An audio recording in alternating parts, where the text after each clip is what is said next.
Another day, another headline. Pull up a chair, come on in. Different minds around the table. Let's see where the night begins. Questions welcome, ideas welcome. Everybody gets to say.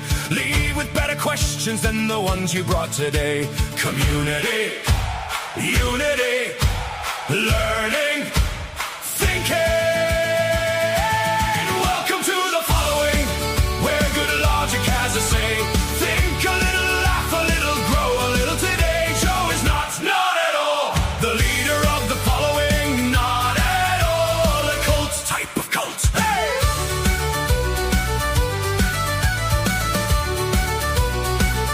Type of cult. No Kool-Aid, no spaceships, no squirrel mutilations, no sacrificing goats. Tracksuits not mandatory, just highly recommended. Buy a hat, buy a mug, link in the description. No throwing virgins into volcanoes, no dancing around a bonfire while shucking off clothing in the middle of the forest to the beat of a tom-tom, beat of a tom-tom, beat of a tom. Not at all a cult type of cult. If the stream suddenly goes sideways, Joe Boomered again.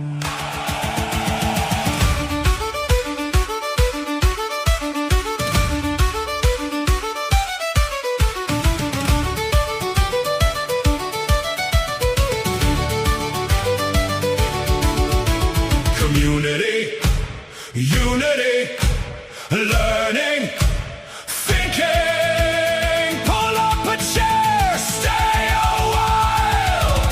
Welcome to the following, where good logic has a say. Think a little, laugh a little, grow a little today. Joe is not at all the leader of the following, not at all a cult type of cult. The following program starts now.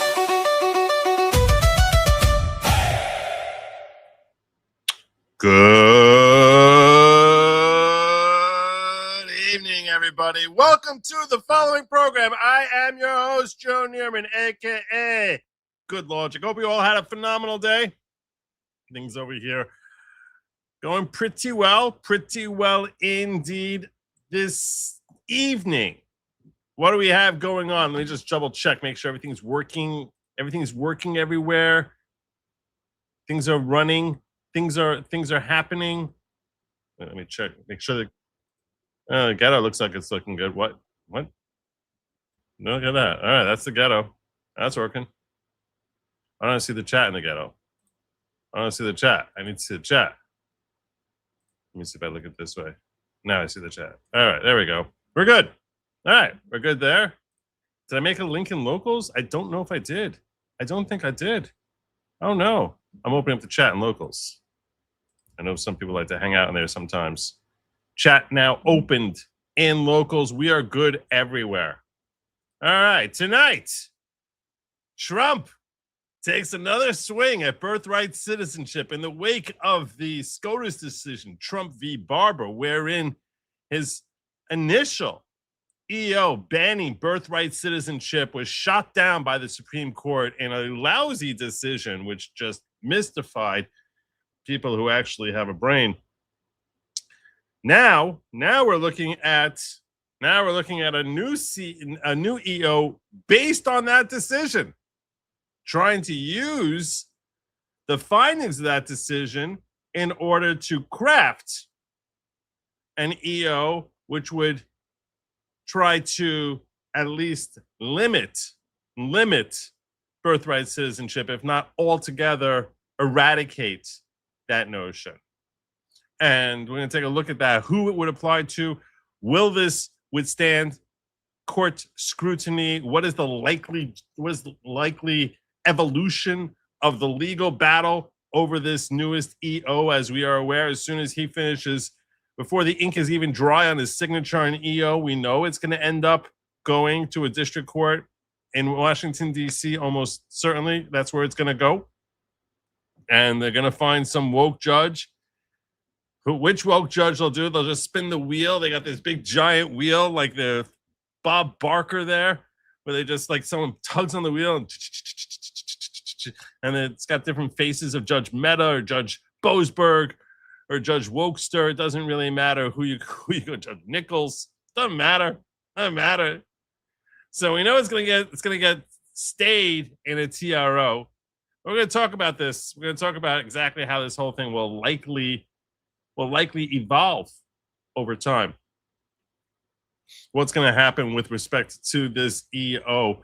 We're going to look at the actual terms of it, so this way we can actually understand the distinction between this and the initial executive order, which was banning birthright citizenship altogether. Also, Maricopa County, 600,000 voters had their information hacked 2 days before the 2020 election. We're going to talk about that. And finally, the Senate Judiciary Committee was examining the newest DSA candidate out of Michigan, Abdul El-Sayed, and his alleged links to the Muslim Brotherhood.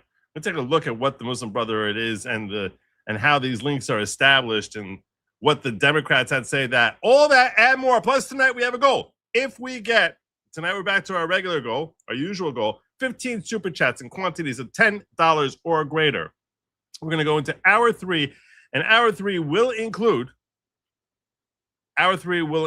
humanities. I found this video which was breaking down, it presented an argument I had never heard before. Basically against evolution.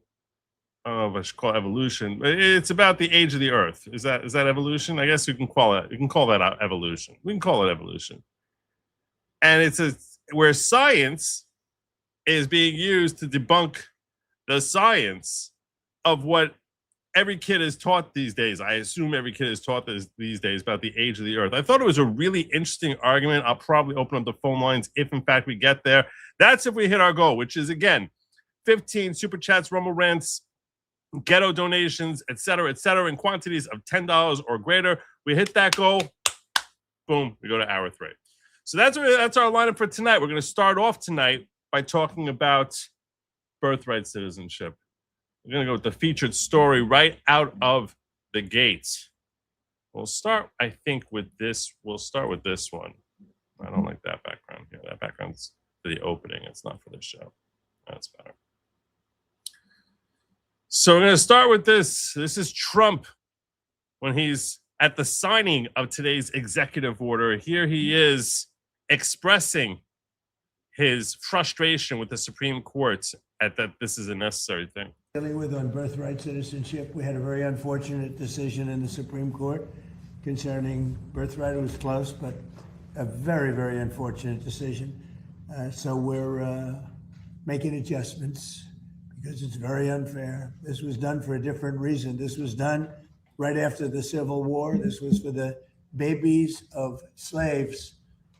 And what's happening now, people are building businesses around it. From wealthy people are building businesses around birthright citizenship. That's not the way it's supposed to work. It's a disgrace. They're buying their way in, and we're not going to let it happen. So, Steve, if you will, please. Yes, so today the president signed these 2 executive orders here. 2. Relating to... Not 1 executive order, 2. We're going to walk through the distinction between these 2 and how they actually work in conjunction with each other. Birthright, citizenship, and birth tourism. Stephen Miller does a great job breaking down. The president mentioned the 14th Amendment was passed exclusively in the aftermath of the Civil War to ensure that the children of slaves would be citizens. It had no other meaning and purpose outside of that. And that's been clear, obviously, since the day that it was passed. You can go back and you can read the congressional debates. This is not something that's even seriously contested by anybody. The president is using his authority as commander-in-chief to sign first an executive order using the new ruling the Supreme Court issued to expand the definitions of people who are ineligible for birth. Yeah, I got a longer clip that I don't. This first clip is the one that I had, which had Trump there. But I got a longer clip here. Not this one. This is the longer clip we're going to hear from Stephen Miller. I think it's a little louder too. I think the volume's better. And that's been clear, obviously, since the day that it was passed. You can go back and you can read the. The president is using his authority as commander-in-chief. Is the volume okay? Are you guys okay with the volume? It feels a little low. It feels a little low to me. What's happening here? What's happening? I'll try and boost that up for you. Sign first an executive order using the new ruling the Supreme Court issued to expand the definitions of people who are ineligible for birthright citizenship. That includes, for example, alien enemies of the United States, members of foreign terrorist organizations, and large categories of people who lobby and act on behalf of foreign governments. And so with taking this action, it ensures that large numbers of people who wrongly would be getting birthright citizenship will no longer be eligible for those benefits. The second action that he's taking, which is especially historic, is for the first time ever in American history to ban birth tourism. So I want you to really let that sink in. This has been something that people have talked about not only for years. I'm gonna pause here for a second because I noticed someone asking me, where's Jim tonight? I normally have Jim join us on Thursday nights, and he actually, I hadn't seen a text from him. He sent a text after I started the show, basically saying that he can join with no camera. I know he was having all sorts of computer issues. He called me yesterday and we were talking about that very briefly. So yeah, I'll send him the link. I don't know if he's watching right now on his phone or what it is. He has no camera, but I don't care. It's the voice. We all love Jim for the voice. So let's see what we got. Let me see. I'm gonna send him a link. We'll see if we can get him on in here.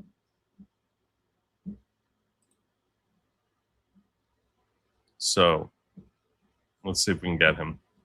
Anyway, I want to go back so we can hear Stephen Miller explain this again. Would be getting birthright citizenship will no longer be eligible for those benefits. The second action. So the first one is dealing with aliens, saying if you're here and you're an alien, you're here illegally, you're now basically designated by the president as being an alien. And as a designated alien, you're not eligible to have birthright citizenship. Oh, look who's here. You there, Jim? Hello. Hey. What's up? If I put you, I guess I can do it like this. You don't have to even put me on screen. It's fine. No, it's fine. This way people see the flashing icon when you're talking. I think it's less like I'm talking to myself. So, how you doing? I'm doing all right. Yeah? Yeah. I'm just gonna order some parts and stuff. Got parts coming, so we'll try Saturday. I'm gonna film it so everyone can see it. I assume you're under warranty, right? Yeah, but they said, oh, you can send us the computer, Pat crate it up and ship it to us, and then we'll fix it and ship it back. I said, well, how long is that going to be? They said at least 2 weeks, 3 weeks. And I'm like, I don't want to wait 3 weeks. And they're like, well, we could send you the parts. You could try it yourself. I'm like, okay. Good golly. So I'm going to film it and put it on YouTube. You should. All right. Well, so right now we're covering the 2 EOs that Trump signed today regarding birthright citizenship, and Stephen Miller is walking us through exactly how these EOs work with each other. So since we got a little disrupted here, let's go back a little bit to where Stephen Miller is explaining these two executive orders. Members of foreign terrorist organizations using his authority as commander-in-chief to sign first an executive order using the new ruling the Supreme Court issued to expand the definitions of people who are ineligible for birthright citizenship. That includes, for example, alien enemies of the United States, members of foreign terrorist organizations, and large categories of people who lobby and act on behalf of foreign governments. So there's three categories. Let's hear those categories one more time. Birthright citizenship. That includes, for example, alien enemies of the United States. Alien enemies of the United States. Does that mean it seemingly implies anyone who came in here illegally, or maybe overstayed their visa? I'm not sure. We'll see when we look at the EO. Couldn't he declare an invasion and then say these are an invading force? Well, he's already declaring them an alien. So he doesn't have to say that. He's basically saying that they are. I mean, he's essentially doing that. That's essentially what he's trying to allege. So the first one is basically illegal aliens, members of foreign terrorist organizations, members of foreign terrorist organizations. Anyone who's here and is a member of a foreign terrorist organization, I don't know what that would do with their wives. Meaning, if you have, you know, I'm just going to make up a name like Abdul El-Sayed or something like that. That's a totally fictional person who is a member of a terrorist organization. So, and he has a wife. It's like you have to prove the wife, right?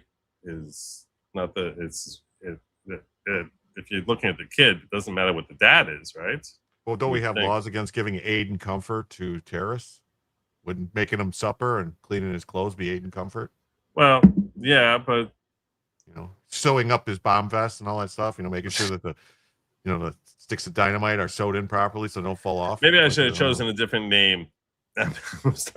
As you're talking, I'm growing more and more concerned about the name I happen to choose. So I was talking about a totally fictional individual, but Abdul? We're talking, but that as any laws regarding that, any laws that you're referencing are not really tied into the CEO. That's existing law. You know what I'm saying? So that would have nothing to do with whether or not the baby they pop out is a citizen. So I don't know what that would do. I don't know if that really ties in on this.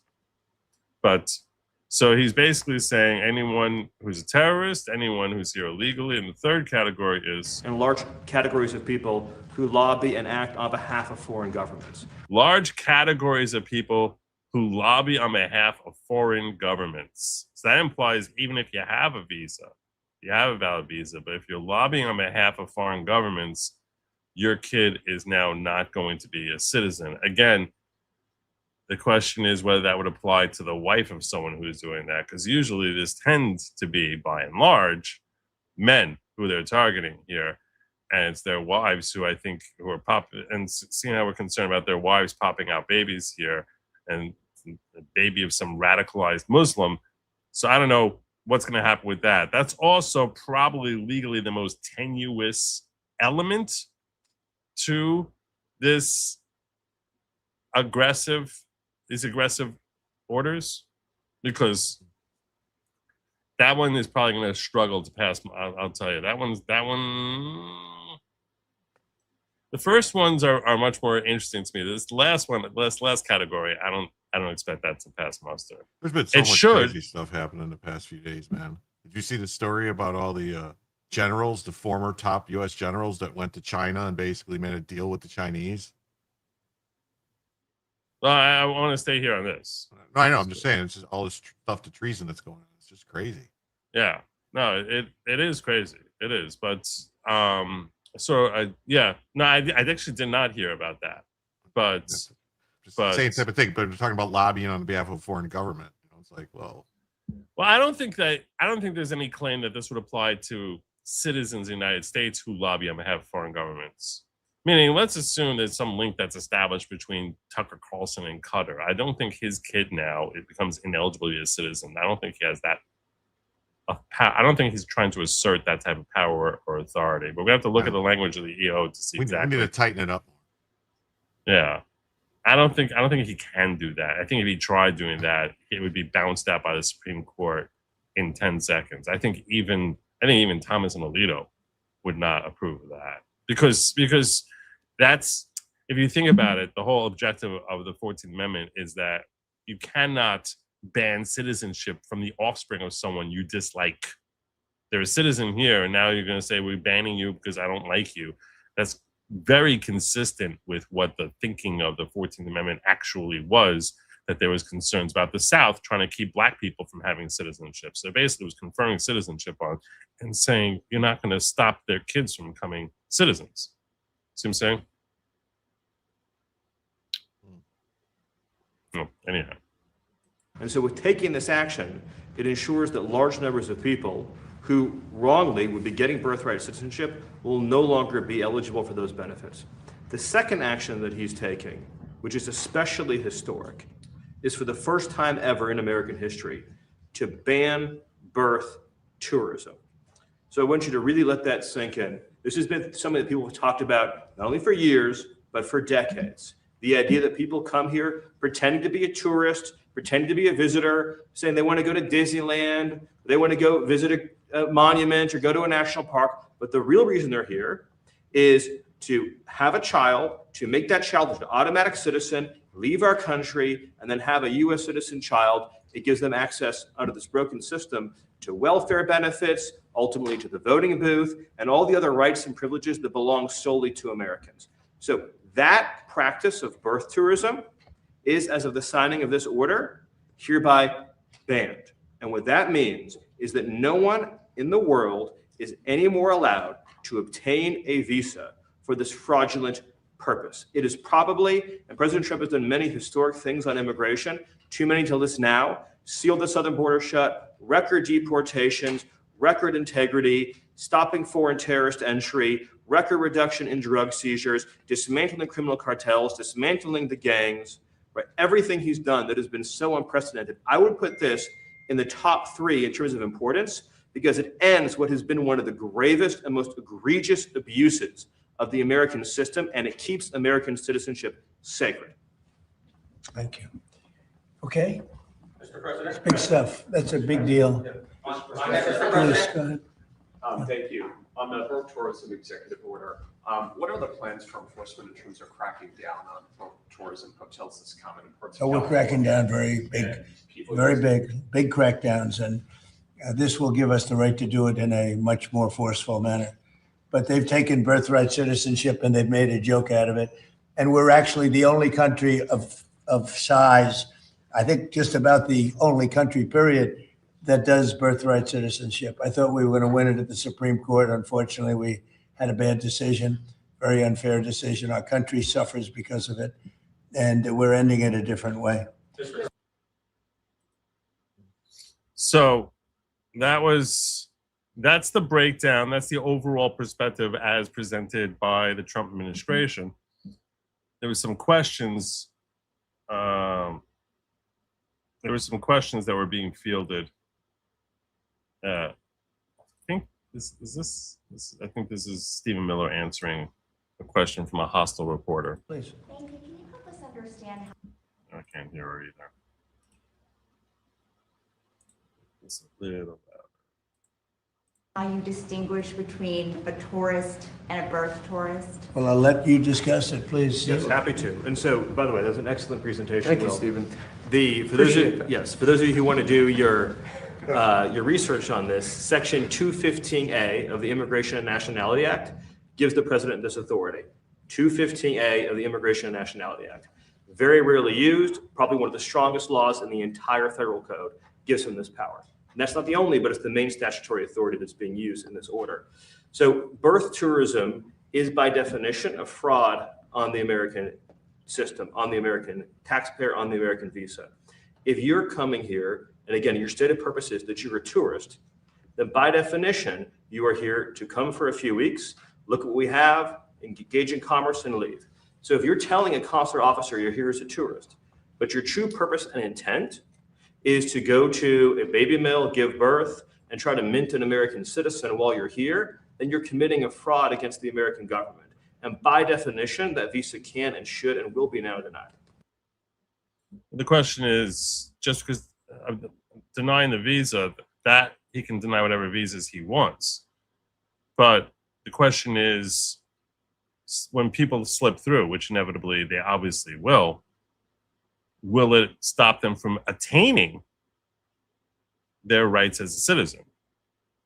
That's the ultimate question here. Is it actually going to be effective? I mean, there's already laws against birth tourism. That's not novel. What I'm really going to be looking for as I'm reading through the CEO, which I haven't had a chance to read through them yet, but we're going to read through them together, is whether it is the impact this has on the status as to denying them if they slip through the cracks based on the fact that they came here via fraud, that now serves as a denial of their citizenship. It's already a crime. So it's multiple. I mean, so it's not, if you're defrauding the United States, you're already committing a crime. The question is whether that crime is something that now results in halting citizenship from being conferred upon the newborn baby, which it should, you would think, because literally from the inception of their time as a American citizen, they're here under a duplicitous scheme. They're here by dint of committing fraud against the United States. Otherwise, they wouldn't be here in the first place. So you would think, I mean, it's common sense that that's not citizenship, that they shouldn't be able to bear the fruits of their fraud. That's retarded.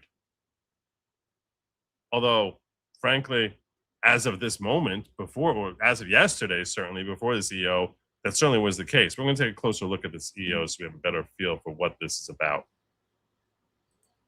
Let me just.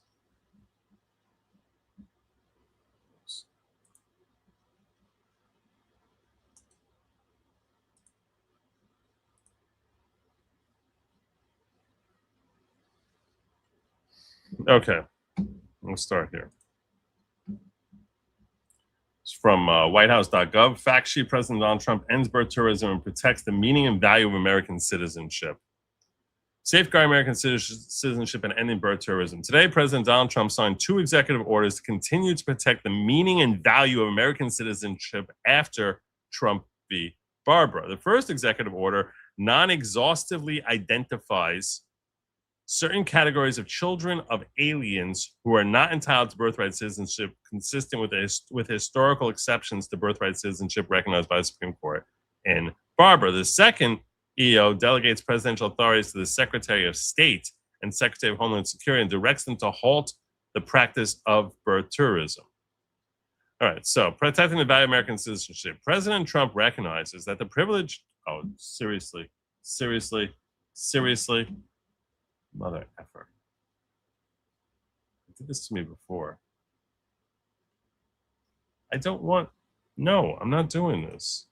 This really ticked me off. They did this to me before, and I was like, oh, I'll deal with it later. If I refresh, all right, let's see. All right. Come on. I know you're Trump, but still, it's the government, okay? All right, and you gotta let us access what you're posting here. Okay, the first executive order non-exhaustively identifies, you said that. The second EO delegates presidential authorities to the Secretary of State and Secretary of Homeland Security and directs them to halt the practice of birth tourism. President Trump recognizes that the privilege of United States citizenship is priceless and profound gift. American citizenship embodies a sacred bond between American people and their nation and carries profound rights, privileges, and responsibilities. Here, here. On June 30th, 2026, the Supreme Court ruled in Trump v. Barbara that the Constitution extends the privilege of citizenship to children born to parents in the United States for whom no extraterritorial fiction applies. That's a quote. After the Supreme Court decision in Barbara, the administration continues to guard against efforts to obtain citizenship by maligning foreign actors and other categories of aliens whom the Supreme Court recognized are ineligible for birthright citizenship under historically recognized exceptions.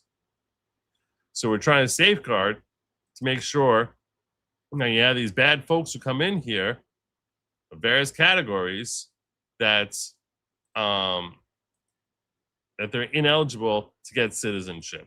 The American administration upholds the integrity of the nation's immigration system by denying the entry of birth tourists who often work with malign syndicates. They're working with these bad corporations, these evil corporations, to evade American immigration law and who plan to exploit their temporary admission to obtain American citizenship. They're basically figuring we found a loophole to get you access to this very, very valuable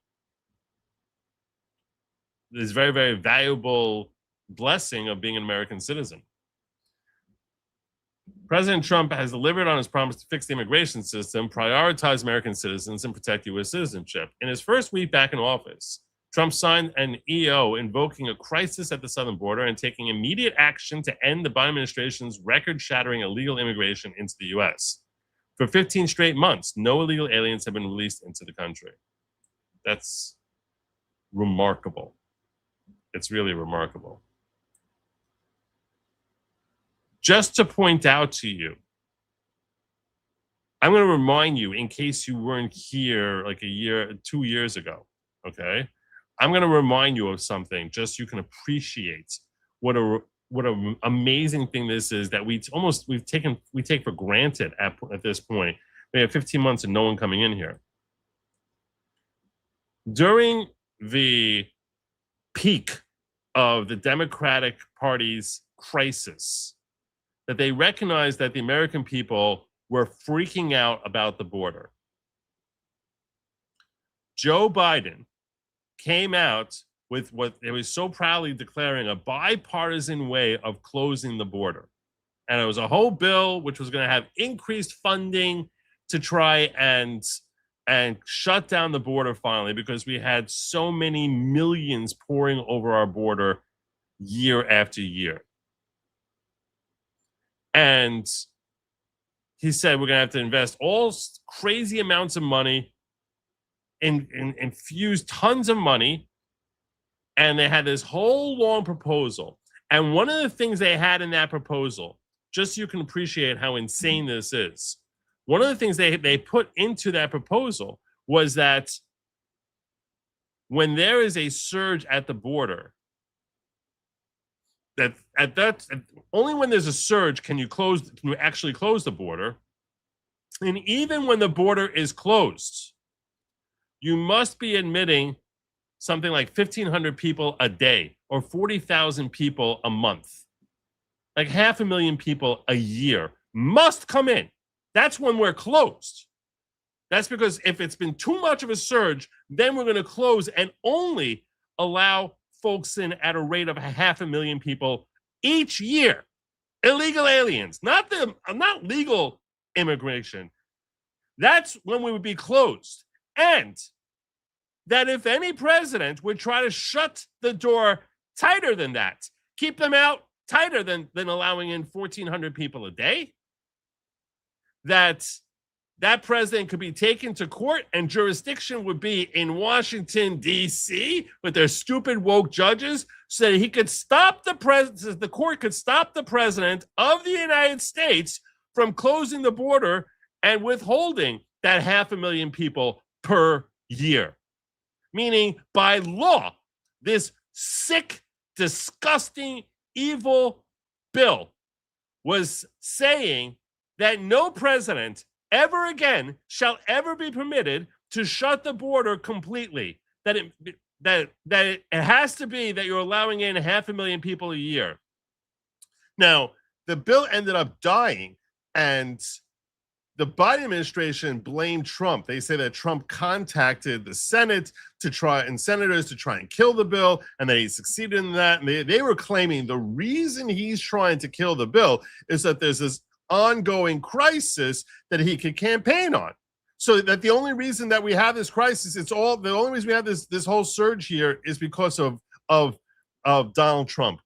Insanity, utter insanity. And they said the border cannot be fixed unless we pass the bill. This is the only way we can fix it. It's the only way possible. There's no other way to do it. That's what they told us over and over and over again. It's impossible to fix the border. Impossible. And then like the best case scenario would be, okay, we'll let in 500,000 people a year. Why? Why the hell would that be? No, because we have to. Why? So I don't know if Trump was responsible for it or not. That is the rumor. I think that's a rumor which we're never going to know the truth about. Kind of like, who started the Reichstag fire? The Abdul El-Sayed, because whoever did this one, the Reichstag fire, I have a lot of thoughts about. But yeah, whether Trump had his hands in stopping this or not, if he did, I say to Donald Trump, God bless you, sir. God bless you. You heard about the latest one, right? What's that? That Mark Kelly and that Curtis from Utah are, he's supposedly the Republican Curtis, and then Kelly, the scumbag captain guy from Arizona. They want to double the amount of legal immigrants into the country. Who gives a freak what the hell they want? Seriously. Double and not illegal. I said we should have a pause on legal immigration for 30 years. No legal immigrants. And That's that, it. you heard too that what's her face? Susan Collins just made a deal with either Jean Shaheen or Maggie Hassan, one of the Democrats, to claw back all the money that was taken away from the grants that Lee Zeldin did for the EPA. Basically, to take that away from the power away from the Secretary of the EPA and these people do have the power according to law now to decide where the grants go. To take it away from them. I'm just saying, it's just shit just keeps happening now. It's like we're getting stabbed in the back every day by these Republicans claiming to be Republicans. Well, yeah. You're talking about the fact that we had a bipartisan bill here, which was just disastrous. Well, anyway, but always disastrous. Right. Sorry. Oh, that's okay. So, anyway, so this statement here, for 15 straight months, no illegal aliens have been released into the country, is just a remarkable, it's a remarkable reminder as to the stark difference between Democratic Party and the Republican Party right here. In actual, real translating into real life events that affect you and me. Well, they're saying that nobody trying to cross the border was grabbed and then released into the country, correct? Because there's been many released because judges ordered them released. They had to get bond hearings. Like people that got arrested. Right. Okay. Trump administration launched an unprecedented denaturalization surge targeting those who fraudulently obtained U.S. citizenship. To date, the Trump administration has filed claims against 88 individuals who received U.S. citizenship but were ineligible. The Trump administration has deported over 3 million illegal aliens, including thousands convicted for violent crimes. So, okay, we need to start ramping that number up a lot harder, because 3 million in a year and a half, it's nice, it's good, but we should be at 5 million by now. I mean, at least. Branca says there's 100 million illegal aliens in this country. I don't know if that's right or not. I don't know how anyone knows what the number is, but it's certainly a heck of a lot more than 20 million. And yeah, this is a crisis. It's really a crisis. It's nice that, he's getting rid of people, but I think we need to really start stepping this up. The Trump administration strengthened visa programs and their screening programs and paused visa processing for 75 high-risk countries to protect the homeland and deter overstays. The Trump administration terminated taxpayer-funded benefits for over 1.4 million illegal aliens improperly receiving public assistance. So we stopped giving them our money and banned illegal aliens from more than a dozen taxpayer-funded healthcare programs. The Trump administration reformed the citizenship test to better assess aliens, so that this way we know when people are trying to get in here, and to assess their aliens' understandings of American history, government, and values, and better ensure aliens meet all eligibility requirements. The Trump administration moved to purge tens of thousands of illegal aliens from states' voter rolls and worked to ensure they cannot vote in U.S. elections, the right protected for only Americans. So that was the first part of this. That's the fact sheet.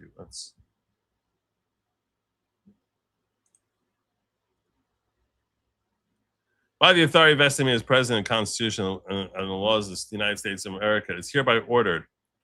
The privileged United States citizenship remains a priceless and profound gift. On June 30th, 2026, Supreme Court decided in Trump v. Barbara that citizenship clause of the 14th Amendment to the United States Constitution extends the privileged citizenship to children born to parents in the United States for whom no extraterritorial fiction applies. This order identifies non-exhaustively and prescribes action concerning certain categories of children of aliens who do not fall within the rule of birthright citizenship as announced by the Supreme Court.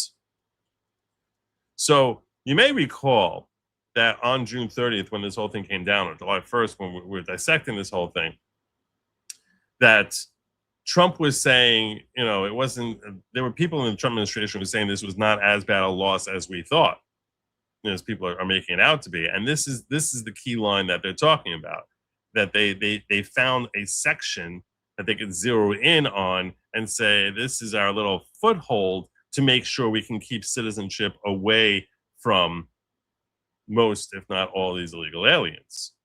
The policy is saying that it's the policy of the United States that no executive department or agency shall issue documents recognizing United States citizenship to or accept documents issued by state, local, or other governments or authorities purporting to recognize United States citizenship regarding persons when neither parent of that person is a citizen of any of the following applies. So if neither of them is a citizen and any of the following subcategories apply, then the United States will not recognize and issue documents. Now, it's hard to stop states because we know states like California, New York, Illinois, all these other woke states, they're going to basically be trying to circumvent us and issuing these papers, but that the federal government is not going to recognize it. That's what he's saying here.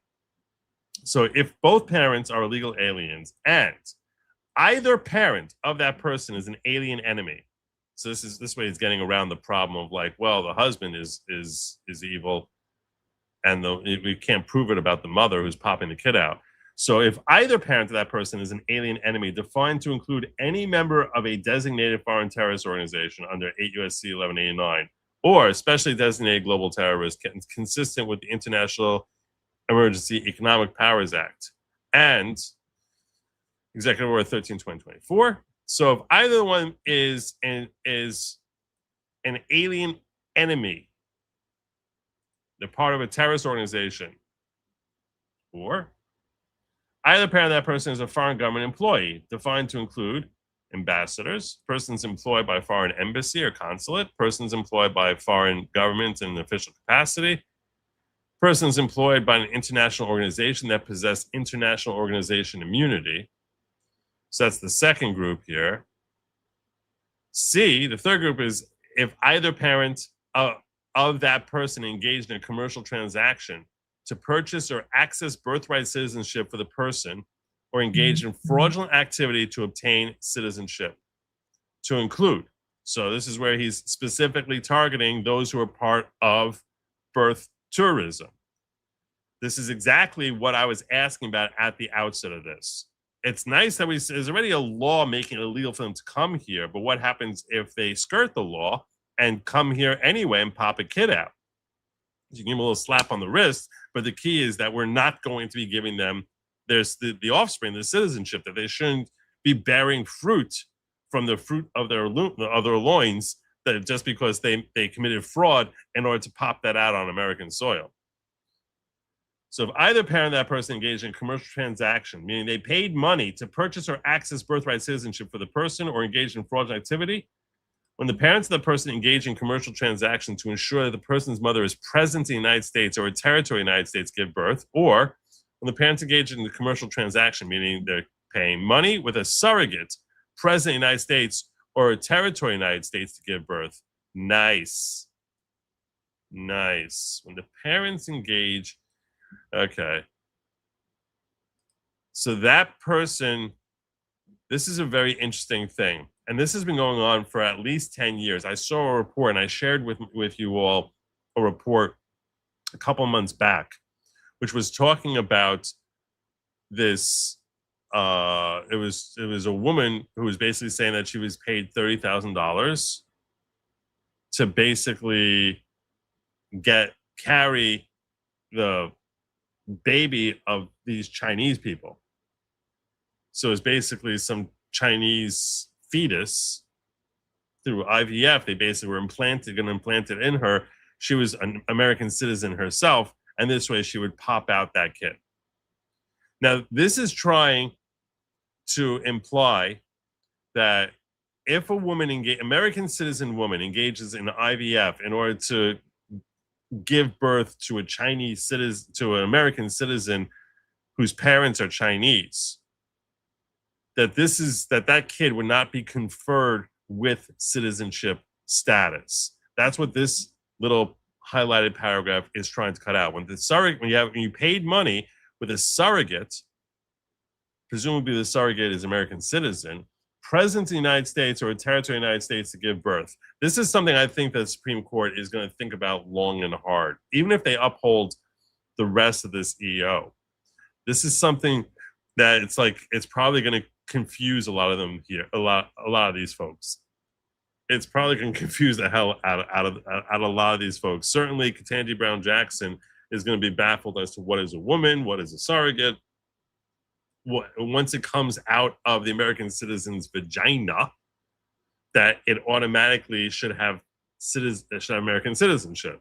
And she's probably going to be invoking slavery and Jim Crow and all other stupid nonsense to try and, in her vote, against upholding this part of the EO and lambasting this part of the EO. But to me, if you're telling me that the woman is taking money for the use of her vagina as if it's like basically treating it like they're renting her womb for the purpose of popping an American citizen, to me, it's retarded to think that that's prostitution. Now, I understand some people have no other way of having a child, but over here, this just feels like prostitution. Like it's like, I'm going to let you use my body instead of it being for sexual gratification. It's that you can have an American citizen. So she's prostituting her own citizenship and saying, oh, look, if it comes out from between my legs, it becomes a citizen, American. It's now American. Congratulations, it's American. So go grab your cigar and, give it its American citizenship. That's ridiculous that should be an American. She has no objective or plan or intent to ever raise that child as her own. It's not her own eggs. It's not her own sperm. Well, obviously not her own sperm, but it's some Chinese couple that's just using her womb, figuring that her womb is going to grant the kid an opportunity to be an American. It's ridiculous. So I don't know. What do you guys think? Do you guys think what do you think, Jim? Do you think it's prostitution? Either. Or, I mean, if it's not prostitution unless they do it the old-fashioned way. Why? Why is it not? What is prostitution?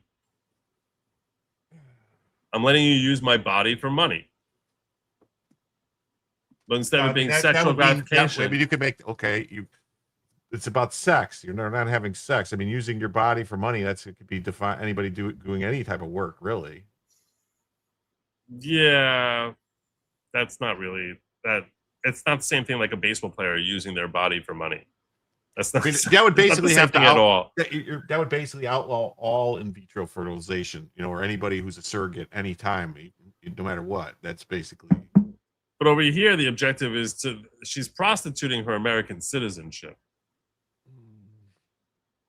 She's like, I'm gonna bless you by enabling you to have an American citizen. So really, to me, it's an interesting moral and philosophical question. Let me see if any of you are weighing in. No, I don't think IVF babies are any less healthy. There's no reason to assume that. I don't think it should be outlawed. I think IVF is a miracle. I don't have a problem with any couple who wants to have a baby using IVF. I wholeheartedly endorse that. But what I'm saying is the only reason they're using IVF is to have an American citizen. They don't need her. What do they need her for? They need her so that they can have an American citizen. It's not like it's a Chinese couple. It's like, oh, we can't find a way to have a baby without implanting it in this surrogate's womb. We want to implant in the womb so that it will have American citizenship. So she's basically saying, I'll let you use my womb in order to give it to it. To me, this feels like prostitution. I mean, it's not the same. The term prostitution. I don't mean it's illegal in the sense of the way that prostitution is outlawed in the United States, aside from in Las Vegas. I mean that it's a form of prostitution. The term prostitution is much broader. Do surrogate birth in your own country. Why are you doing it here? Well, it doesn't make any sense. So that's my take on it. The So that's the third category. So again, in case you just joined, this is Trump's executive order talking about who is going to be ineligible to get citizenship documentation from the federal government if both parents are not American citizens and you meet any of these different categories. And so far, the different categories that we listed off here was you have either parent is a terrorist, either parent is working for a foreign government as an ambassador and some other employee, either parent is engaged in a commercial transaction for birthright citizenship, meaning birth tourism, which includes not just the birth tourism as we've been hearing about so much over the last several months, but even using an American mother as a surrogate. And the fourth category is the person is born in a territorial waters of the United States where citizenship is not conferred by federal statutes. Ooh. I assume this means places like Guam and things like that. Citizenship is not conferred by federal statutes. I definitely want to ask Rock about this. Because I assume that that's a reference to that.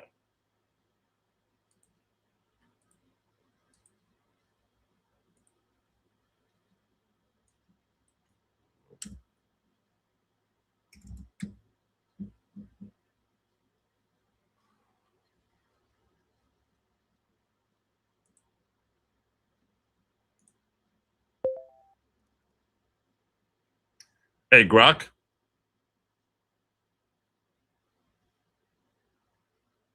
Hey there, what's on your mind? So I'm looking at Trump's EO that he signed today regarding birthright citizenship, and I see in section 2D,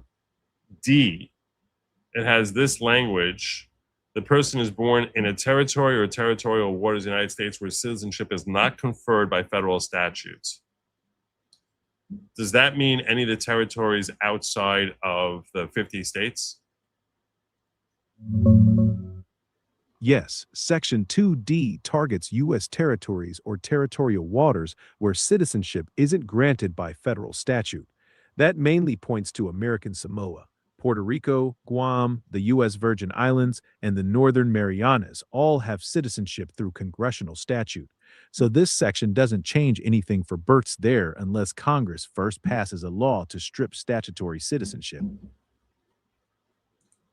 Well, it would affect, in theory, if this is upheld by the Supreme Court, it would affect if the parents are not American citizens. You're right that the executive order targets children of non-citizen parents, but Section 2D, the one you mentioned, is about U.S. territories, not the 50 states. So even if the Supreme Court upholds it, that specific section wouldn't impact births in places like California or New York. But the point here is that most of the birth tourism that we've heard about is that they fly into a place like Guam for the purpose of getting American citizenship. You're right. Birth tourism has been a real issue in the Pacific territories, especially the Northern Mariana Islands like Saipan. The main hotspot was Saipan in the CNMI, not Guam. Chinese nationals used a visa waiver program to fly in, give birth, and leave with a U.S. citizen baby. Numbers peaked around 580 births in 2018, but dropped sharply to about 47 by 2025.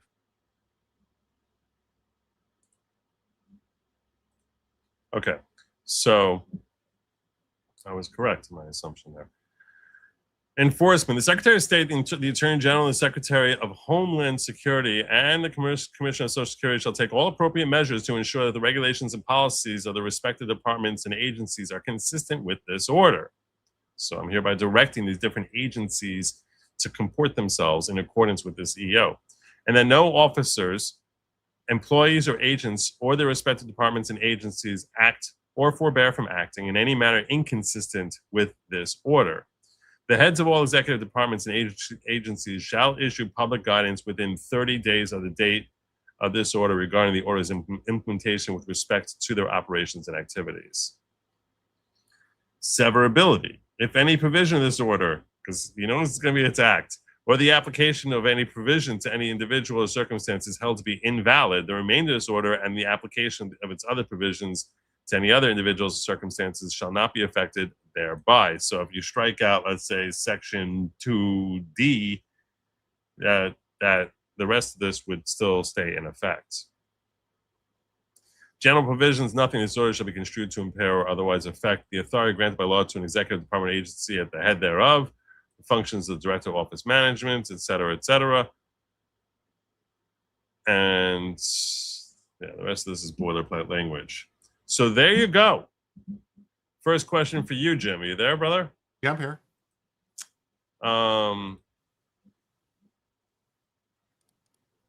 Over under for when a TRO is signed stopping this. First and foremost, do you expect that there will be a TRO which Yes. puts a so yes, you do think a TRO. So my over under for you is, do you think that a TRO will be signed off by a judge in DC before Saturday? As in, like, the next, so today's Thursday, it's almost Friday right now. This came I- out. I- This came I out don't- earlier this afternoon. I don't know that it'll necessarily be DC. Why wouldn't it be DC? If you were a Democrat, wouldn't you go running in DC? Well, you could, but I mean, they might, like, I don't know that. Okay, fine. Understanding, Anywhere in the country, do you think that a TRO will be kicked? We do see by sometimes they go to Maryland. Saturday. By Saturday, it's possible, but maybe I would think more likely next week, early next week, Monday or Tuesday. You think Monday or Tuesday? Yeah. I think before Monday. I think they're going to go on an emergency basis. I think they're going to be like, oh my God, some baby's going to be born and not going to be a citizen. And if this is an emergency, and I think we're going to see our TRO halting this probably tomorrow. That's how fast they work. They churn this stuff out. They're basically, as soon they have lawyers that are drafting this crap while Trump is sitting there doing his TV appearance. They're already drafting. They're drafting and drafting. And you know, they fill in different stuff. They start off with a pre-formatted, like, you know, type of thing, but you really do need to tailor it. You really need to tailor it based on what the I mean, I still want to know EO where they're getting this money from, because I thought the money had dried up, but I saw something earlier today where there's in Madison, Wisconsin, or someplace in Wisconsin, they're basically have some group that's bailing everyone out of jail. They're like having a celebration outside the jail, getting everybody out. People are like, I don't know how I was going to get out. Now I'm getting out. It was insane. Like, where's the money coming from? You're in a whole different news feed than I'm in. I know, it's crazy. Crazy. I didn't see that at all. I didn't see that at all. I can't really weigh in on that. It was nuts. I was like, the reporter was like, who's paying for this? We don't have to tell. It's donations. I'm like, okay. Yeah, donations. Counted Puddles, member for 25 months. Wow. I gotta say,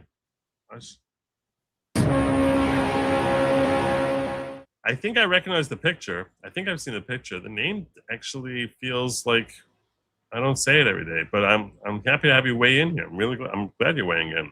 Remember the font for 25 months. God bless you. That's amazing. I hope the Senate will pass the SAVE Act, or maybe anything we need done. I don't have any confidence in them. I don't think the SAVE Act is going to get passed. We're ready now in August. They're going to tell us that it can't go into effect. I think we missed our window. I think the SAVE Act will pass in his second term, in the second half, meaning in the next term of the Senate. I think some form of it will pass. So I think we're going to see a changeover, and I think it will pass at that point. But while we have Cornyn, assuming we manage to hold a majority, assuming we do, which I think we will. I feel fairly confident we're going to hold the majority in the Senate. Question of the House, it's a little bit more of a question, but we have an advantage. You have an advantage. It's way too early for me to start making predictions as to what's going to happen with this election, because so much depends on news that builds up in October.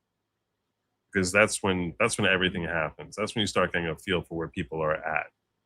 So I know it feels like we're on the cusp of an election, but whatever happens this weekend, unless it's something earth-shocking, like, Trump being shot at the way he was in Butler in July 13th, stuff that happens in the summer, people forget it. They forget it. What they remember is what bills they had to pay last month. The American memory, it doesn't last much more than a month or two.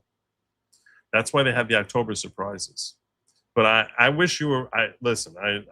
I called every freaking senator screaming at them to pass the SAVE Act on this show. I'm with you. We need this. It's actually the Save America Act. We need the Save America Act desperately, and this is an indictment on our GOP Senate that we don't have it signed yet.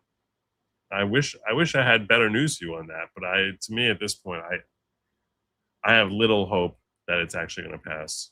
And the interesting thing will be when the Senate tries shutting down, and we have the whole thing with the economy, with the government shutting down in September 30th. That's going to be the attempt to shut down the government on September 30th. It's just John Thune has completely crapped the bed. So, in the 90s, my indigent dad was kicked out of a Pomerado hospital in San Diego for no funds while the hospital delivered premature triplets for an illegal Mexican for free. I will never forgive. My dad died. Wow. Wow. You're right. You should never forgive. It's disgusting. It's disgusting. It's evil.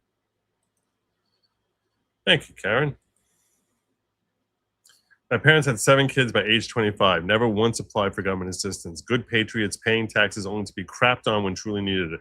As lifelong Southern Cal residents, hated that they killed my dad. I'm really sorry. I'm sorry. It's unforgivable. It's completely unforgivable. It's so amazingly screwed up. Finding a plaintiff that falls within the EO may be hard. They would be admitting are part of a terrorist group. No. The plaintiff is going to be the Welcoming Committee of America or some stupid organization which is in the business of trying to help illegal aliens fit into a society or something stupid like that. It's going to be some organization. I agree with you. And they're going to be like, we were standing in here for, they might take someone and say, this is John Doe, who is, whose name is being withheld. I doubt they'll do that, though. I doubt they'll do that. I think it'll be some sort of NGO. That's probably what I'm going to say.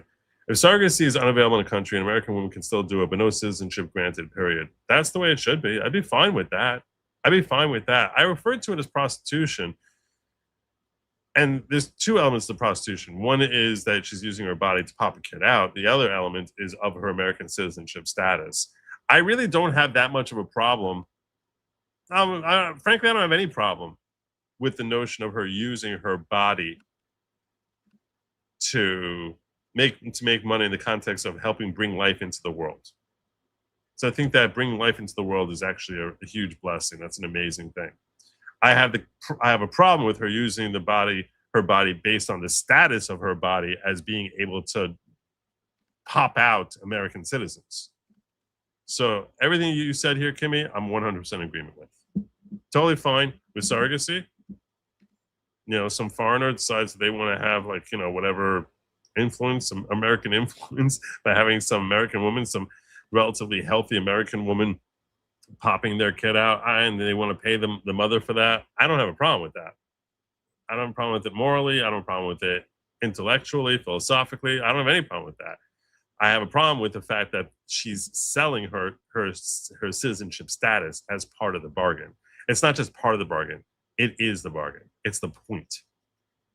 If she's not an American citizen, they're not using her. They're specifically only using her because of her status. So she's granted that status by we, her fellow citizens, and then using that to basically take advantage of us by bringing into the world more people who should not be American citizens and conferring upon them American citizenship. And to me, that's disgusting. So she's getting paid and we're getting screwed.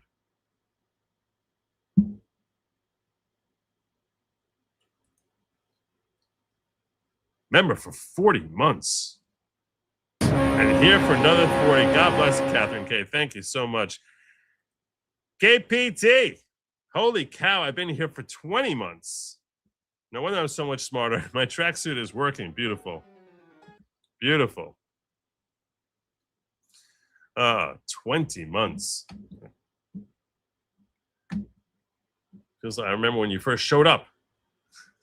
I was like, hey, there's KPT Times. There she is. Anyway, glad to keep you around, Kimmy. Next up on the agenda. What else do I have for you? I did put something for you in the private chat, but Oh, thank you. it's kind of on point for election stuff. Okay. Court ruled that I remember the California ballot initiative about ID, and that Becerra changed the language of it at the last minute, and they were suing. Bad news. Let me see what you got going on here.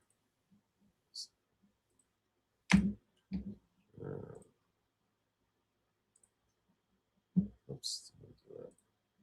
The California judge upheld the Attorney General's ballot title for the Proposition 39, the state voter ID initiative, keeping language that says the measure prohibits citizens from voting unless they present government-issued identification. Of course they did. Of course they did. Disgusting. It's so corrupt. They are so corrupt. They really are corrupt.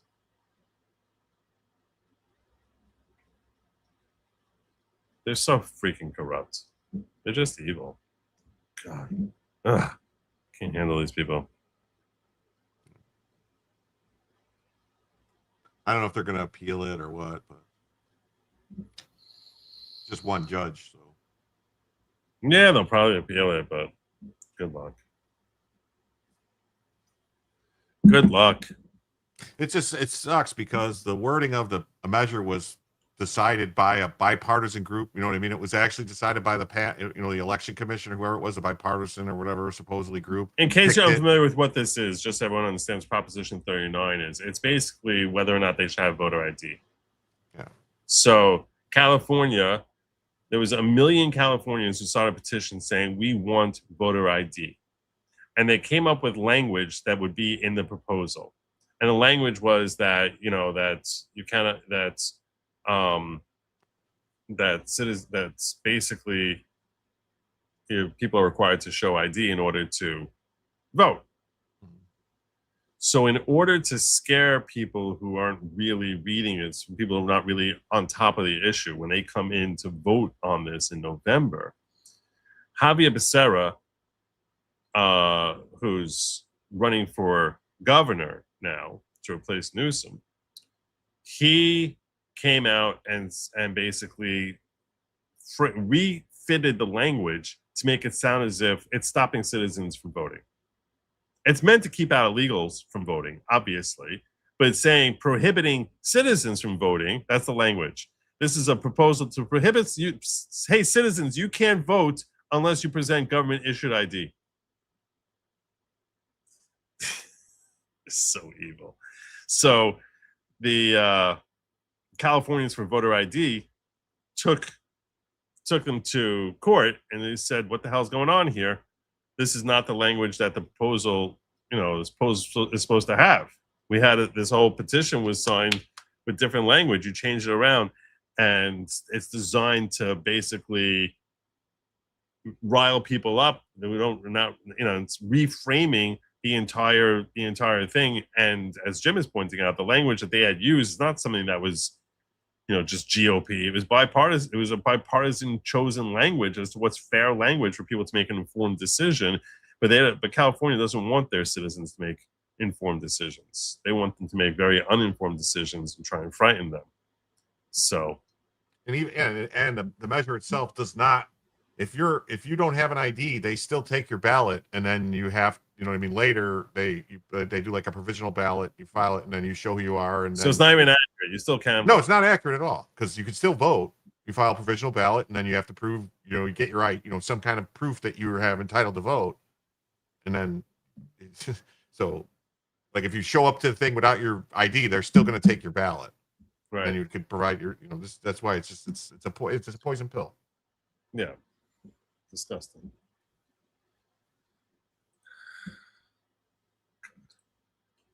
Hi, Joe. I stayed up late tonight to tell you that Fauci's song slaps. Thank you, Camille.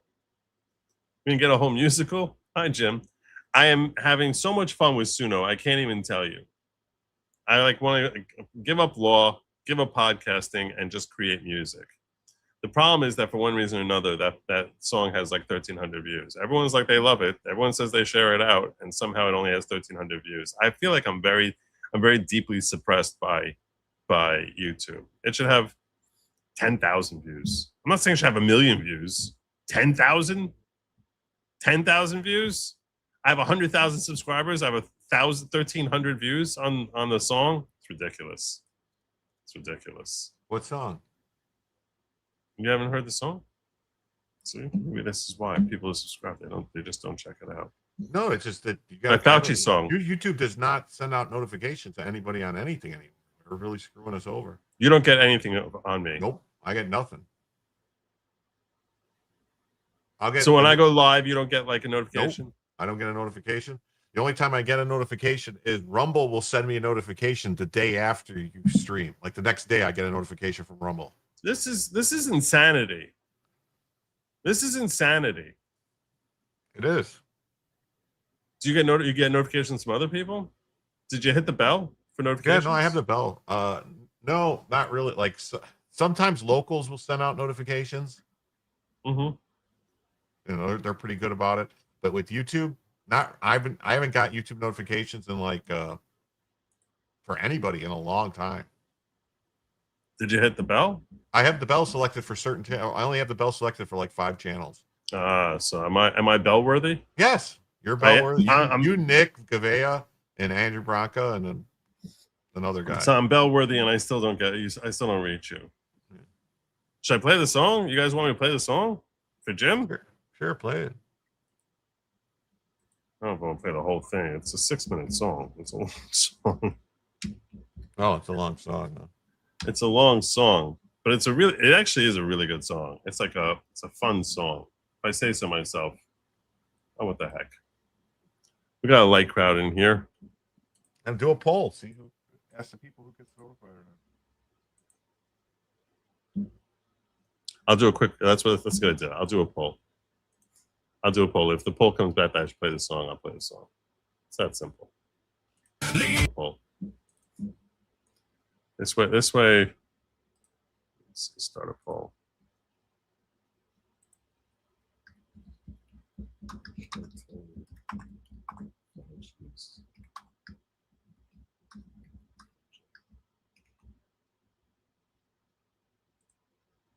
All right. Where was we?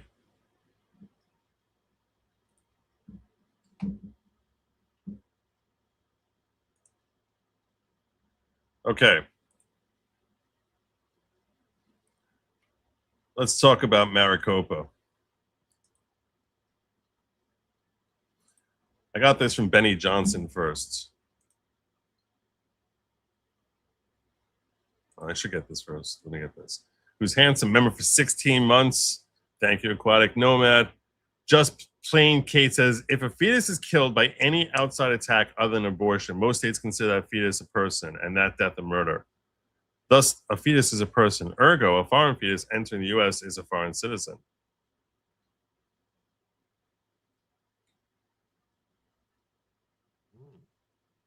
I don't think it's murder.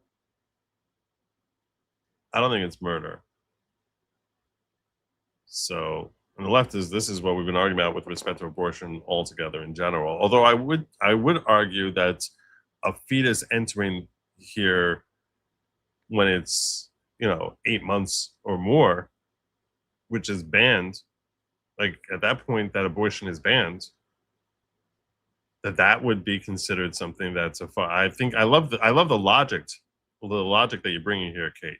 Well, not in Massachusetts. They just made it legal to have an abortion at the birth. But the point is, okay, it's fine if they're in Massachusetts, but the vast majority of states make it illegal to abort a kid in the third trimester. So at that point, I think that since it's illegal to abort them, I thought there was a federal law against it, but maybe they revoked it. I don't know. No, there's no federal law against it. I thought there was a federal law against like third trimester, late term abortions. I swore there was. Really? I thought there was. I don't think that's it was like right. back. It was. I think it was actually passed during the Clinton administration.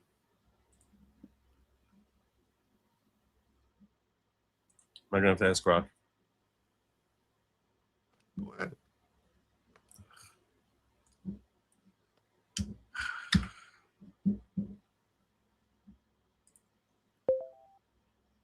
Grok, is there a federal law against third-term abortions?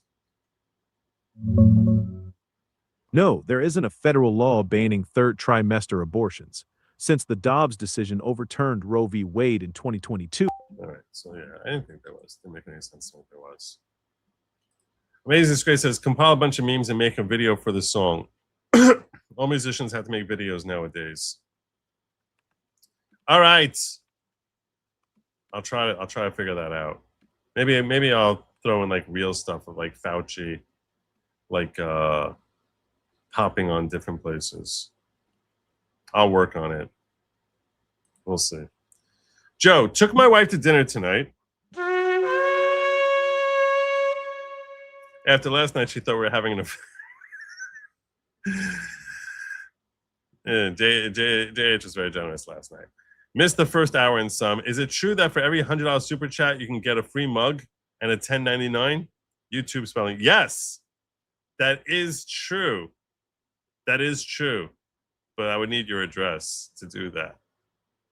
Yeah. No, I think that's for every $100 super chat, you have a free mug and a $10. I don't know about the $10.99. $10.99 might be a bit tricky, but Anne is saying she gets about a third of all notifications. YouTube is so bad about notifications. It's so bad. And I complain to them over and over again. Let me just double check the ghetto, make sure I didn't miss anything there. I think I'm good though. Ghetto is quiet. All right, I know. I was confused. It was the partial birth abortion ban. Partial birth abortions. That's a whole different thing. There was a late-term abortion ban bill put into Congress in the 116th Congress, 2019-2020. No, Kate, I know you're not talking abortion. What I'm saying to you is this.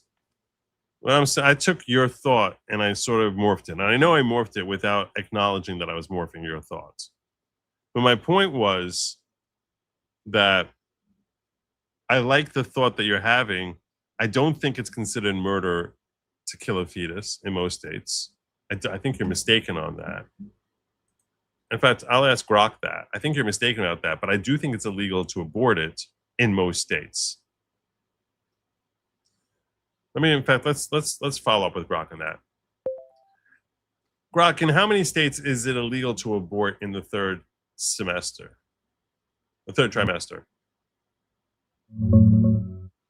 In the U.S., abortion is illegal in the third trimester in about 41 states, plus the District of Columbia. That's according to Guttmacher Institute data. 13 states have total bans, and 28 more have gestational limits that kick in before or at viability, which is typically 22 to 24 weeks. Only 9 states and D.C. have no gestational limit on the books. Is it considered murder if you kill a fetus without the permission of the mother in most states?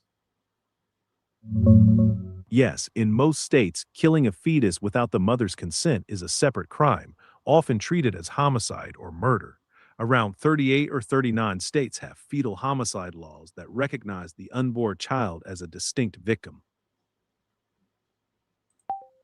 Okay, so Kate, my point is that you can really go with either theory. The whether they're considering it murder to kill a fetus, but certainly these birth tourists are are coming here in the third trimester to pop out the kid. So once they're coming here in the third trimester, and it would be illegal for them to kill the kid, that kid has sufficient existence, certainly in those 41 states, that it came here as sufficiently a person. I understand your point about murder, and that too, I think that's a fair point. Either argument I think is effective.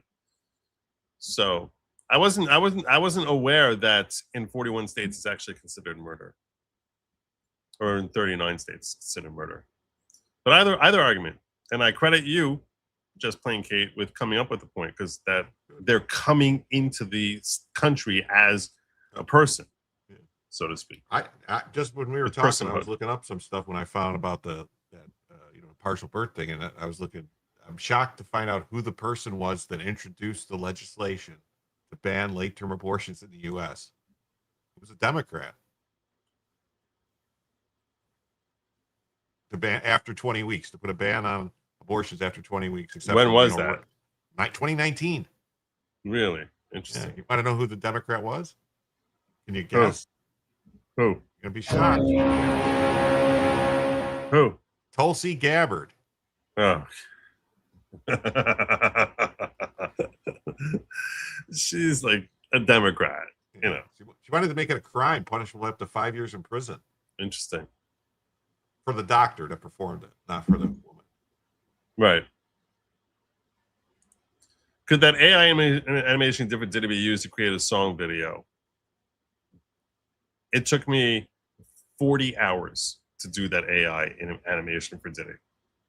And that video also got, like, by the way, for the record, that video got like 1,000 views. Now it's much longer. That was like a much longer video, but not that much longer.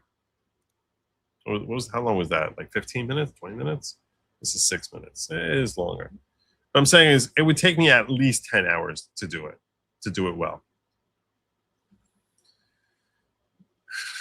I don't know. I'll look at doing AI generation and maybe using CapCut, which they say works. It hasn't worked for me when I've tried using it. I don't know. I'm too much of a boomer. But I'll see about making the AI animation. I'll see that. And Bell coming in here with 100 bucks. Oh, God. Okay, I'll take a third hour and a mug, please. All right, well, first I'll give you gold. If you want me to send you the mug, I can do that.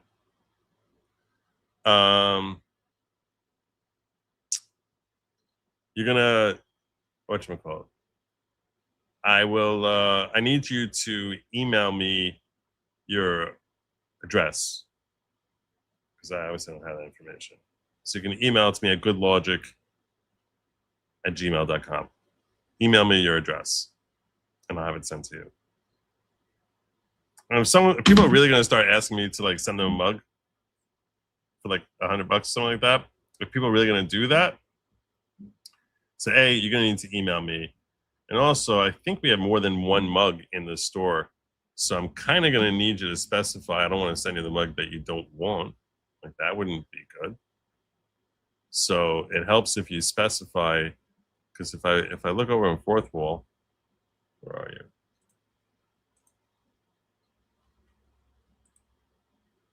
Wall, where are you? If I look over on fourth wall,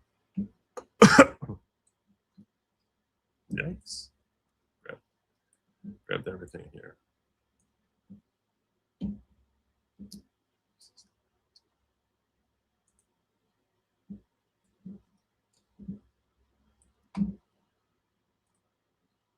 So I got the good evening mug, and I also have,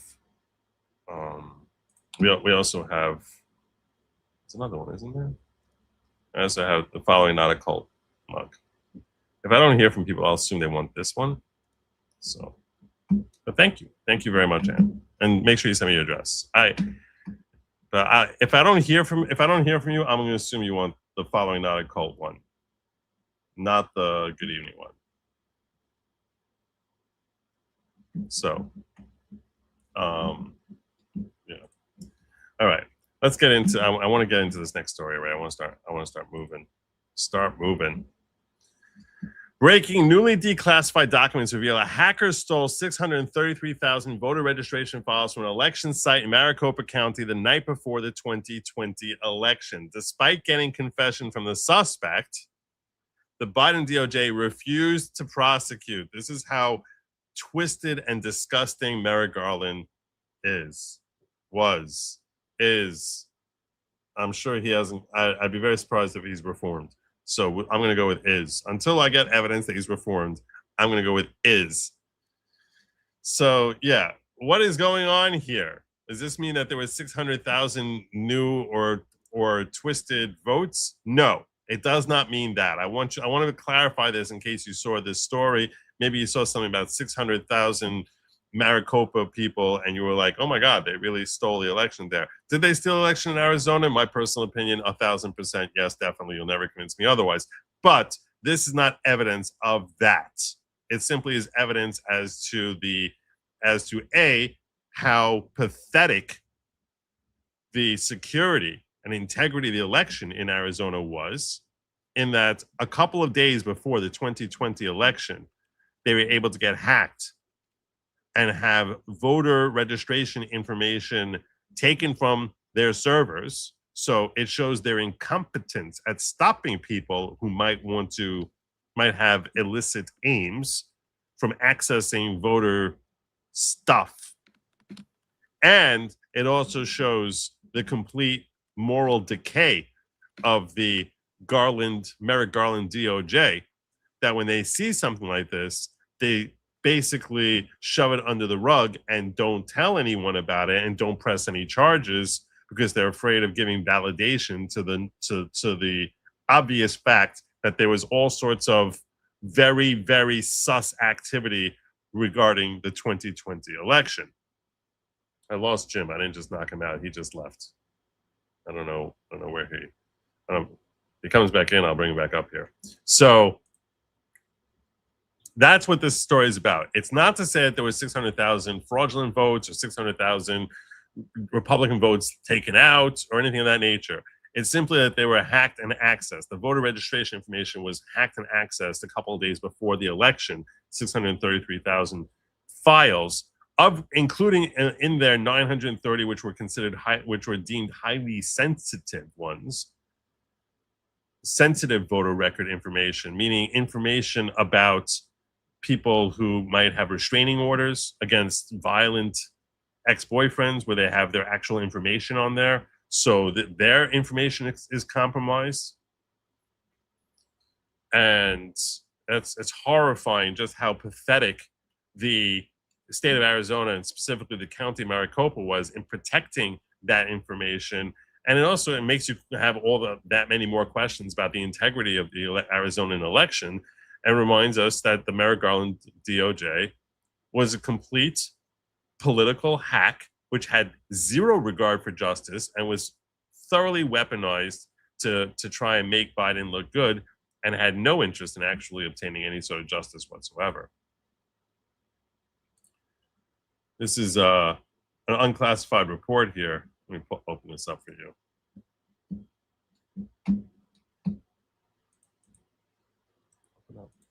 Open up. There it is. It's pathetic.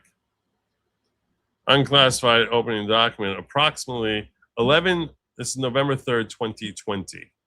So the election, I think, was on November 5th. By my recollections, I think this was 2 days before. Approximately 930 of the records obtained were sensitive voter information, including domestic violence victims, judges, and law enforcement officers. Stated that there were no special markings or indicators that would alert to the fact certain voter information was sensitive. The information obtained included full name, voter ID, party affiliation. Noted the information did not include social security numbers. And stated that the website was poorly written and that the intruder was able to inject an ID number into the URL.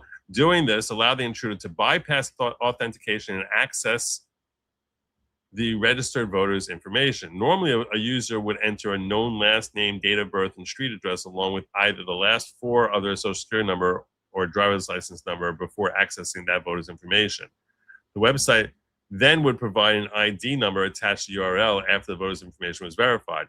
The intruder was able to create a PowerShell script where ID numbers were automated and included to the URL in sequential order.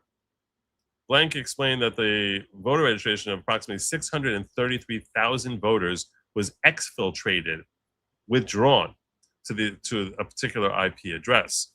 On November 2nd, 2020, at around 4:50 p.m., the Maricopa County Recorder's Office was made aware that their polling website was not accessible. And this individual commented that he observed a spike in traffic occurring around 4:17 p.m., eventually configured a firewall to filter traffic through Cloudflare. This helped him to mitigate and enforce traffic rate limits to the websites. So that was the report that we got. And here's the letter from Kash Patel on this.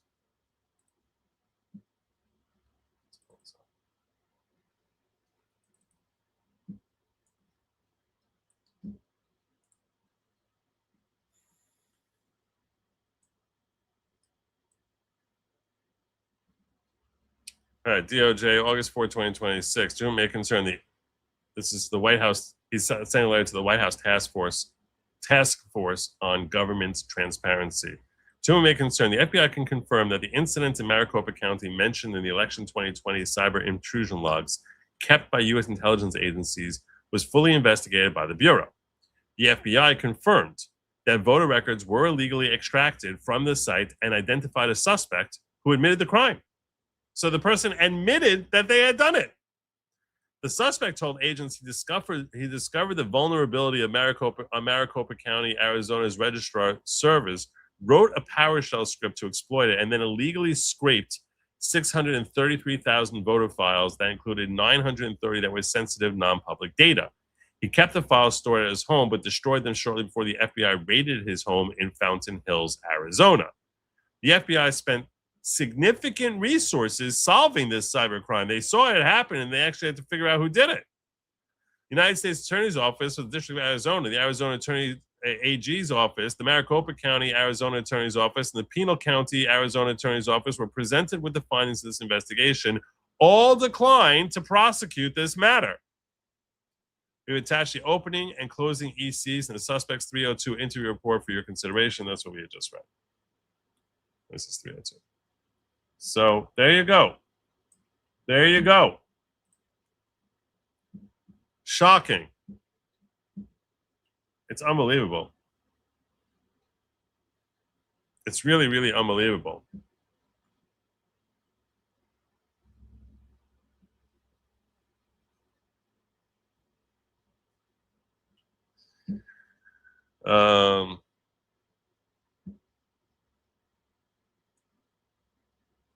What was that?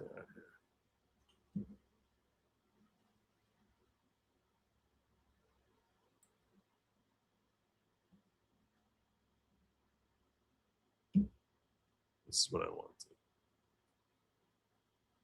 What I want. Just the news reporting. Though the FBI identified a suspect confessed to investigators, state and federal prosecutors declined to bring charges in a 2020 online hack that stole more than 600,000 voter registration files from Maricopa County. Said, we don't care that they stole it. We don't care. Arizona's largest county suffered a significant breach of its election data in the days before the 2020 presidential election when a self-described hacker foiled security and obtained 633,000 voter registration files. But the Biden DOJ said, F it. We don't care. Why would we care? We're not bringing any charges. Even after the FBI got the suspect to confess, why would you not throw this guy in jail? You know why? I'll tell you why. I'll tell you why. I'm your Huckleberry. I'll tell you why. They didn't want it. They didn't want anyone talking about this. Because we had the safest and most secure election ever. That's why. Let this guy get away with it because it's just humiliating as to what a complete scam the 2020 election was. It was an utter joke. The scraping Maricopa County voter registration files was the most flagged security incident in a cyber intrusion log kept by U.S. spy agencies in the days around the November 3rd, 2020 election, and it caused an extensive FBI investigation that led agents to a home in Fountain Hills, Arizona, the memo show. The man that they confronted admitted he wrote a computer script and walked us through how he did it. Kash Patel sent a letter to the task force this week stating the Bureau spent significant resources but couldn't get the U.S. Attorney's Office in Phoenix, Arizona Attorney's General Office, the Maricopa County Arizona Attorney's Office, or the Pinal County Arizona Attorney's Office to bring charges despite an admission from the alleged hacker.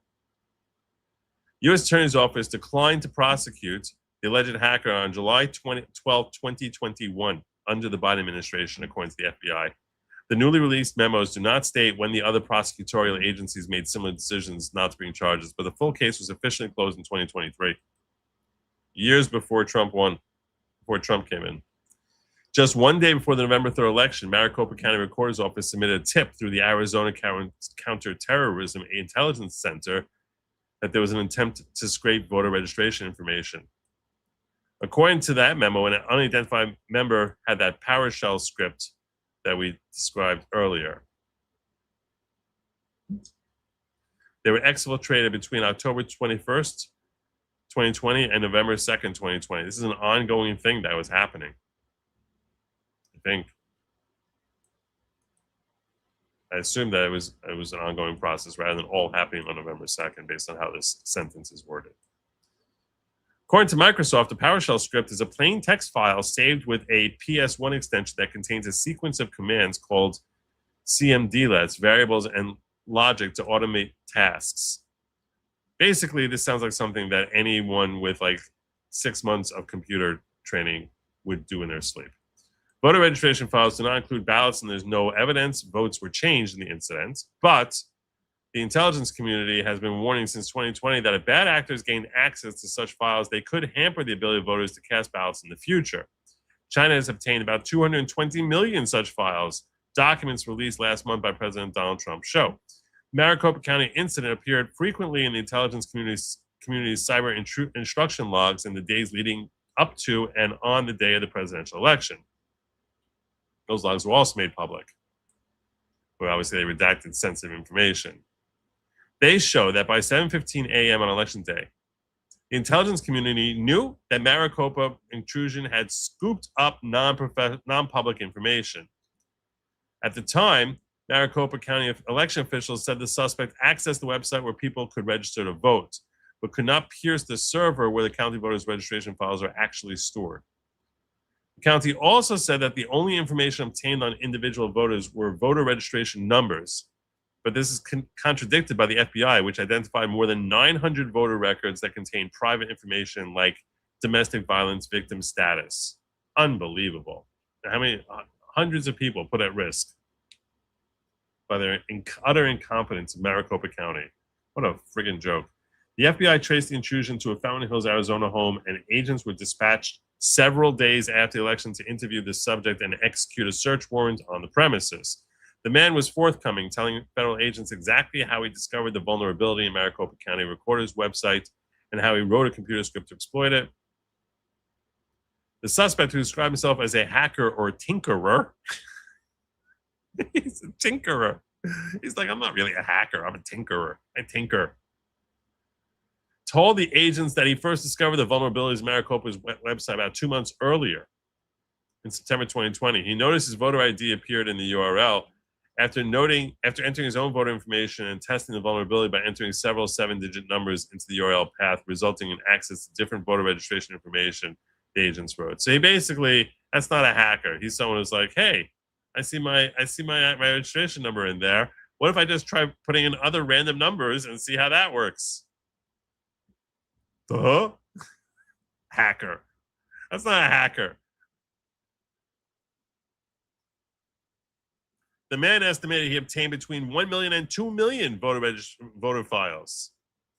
The FBI agents know the suspect eventually realized the gravity of the situation, became scared, knowing that he would get a visit from law enforcement. Though he considered telling the media about his actions, he decided to keep his breach a secret and scrubbed his hard drives and deleted files from his Google Cloud, according to the FBI.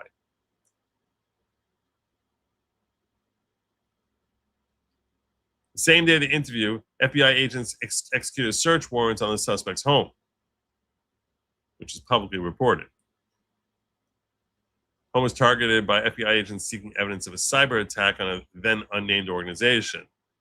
The agents reportedly seized 8 hard drives, 3 computers, and a bag of USB sticks.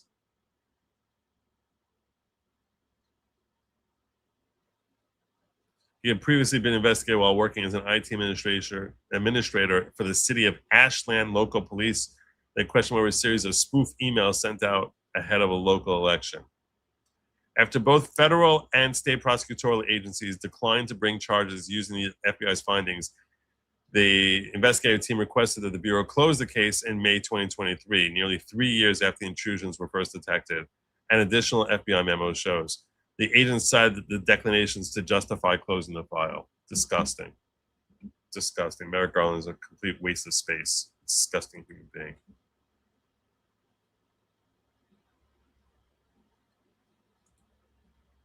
I feel bad now. I only paid $25 for my mug. No, yeah, there you go. Will you adopt me, a Catholic little sister? Well,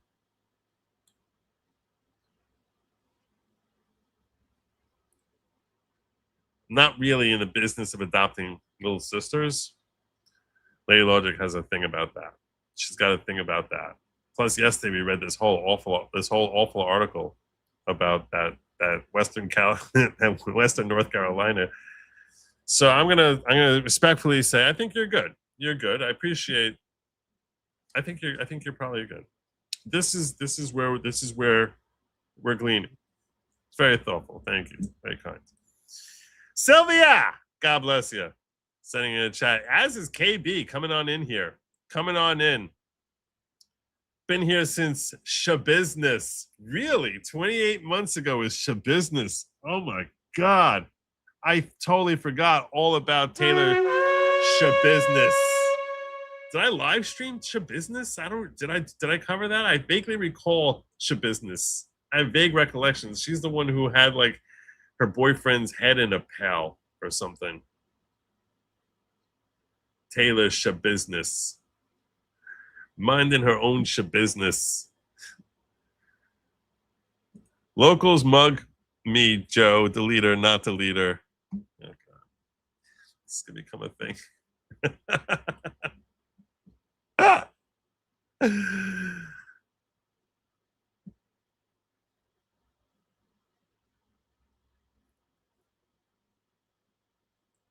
Okay, when can I expect my mug? Dealer's choice on mug. How much more to have it signed? $250? If I pay for a plane ticket for you and Lady Lawgic to come to California, I'll take you to Yosemite. It's close to me. Would you hand deliver it? I'll send my address through our X chat. Okay, you can send the address there. That's fine. And I'll give you the horn also. I cannot. We don't really have much in the way of travel plans in the foreseeable future. To have it signed, I'll tell you a story. Yeah. Signing it is a much, much bigger deal. It's a much, much, much bigger deal. See this, I can go and just buy a mug. You know what I'm saying? And just put your address in there. Like, to just have it sent directly to you. Signing it,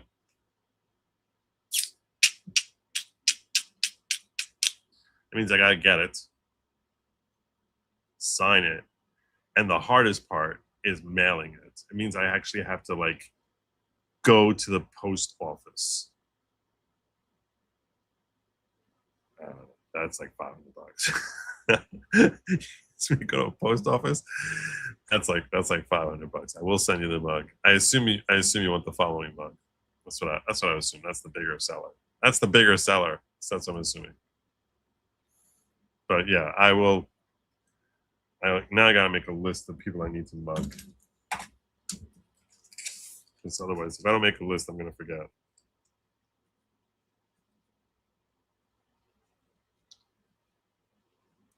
Mug and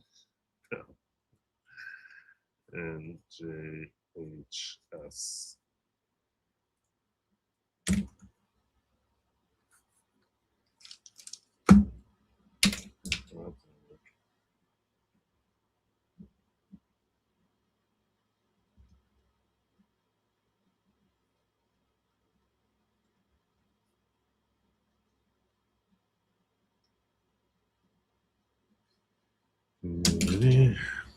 Unity, learning.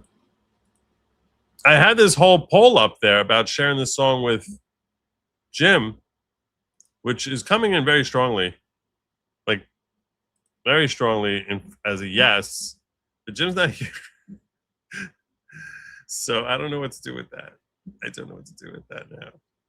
He just upped and left on me. I'm feeling very lonely now. Feeling very, very alone. Jimmy boy, come back. Oh, thank you, Carrie. Thank you kindly. All right. Third story I got up for you. Third story I have for you today is about Abdul El-Sayed. Abdul El-Sayed. I got a whole bunch of video on this also for you.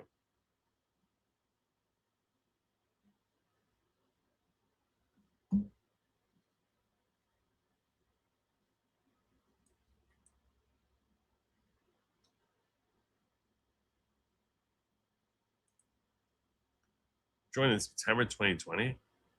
Are you serious? Really? September 2020? I wasn't even streaming then. Wow. You found me before I was streaming, before I went on Nick Rekieta? You're like one of the first 1,000 people. That's pretty cool. I was only uploading videos back then. Well, I'm glad you were able to stop by. Thank you. Thank you for such lengthy support. That's amazing. I only met Nick.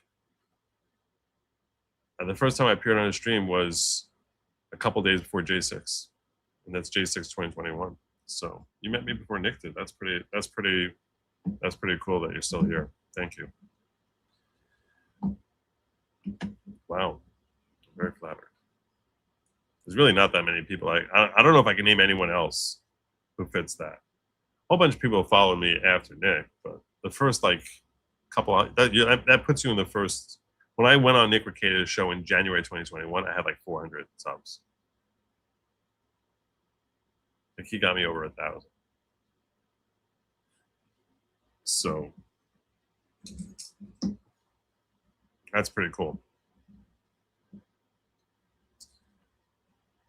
All right, let's talk about the Senate investigating Abdul El-Sayed. If you're unfamiliar with Abdul El-Sayed, this is the dude who basically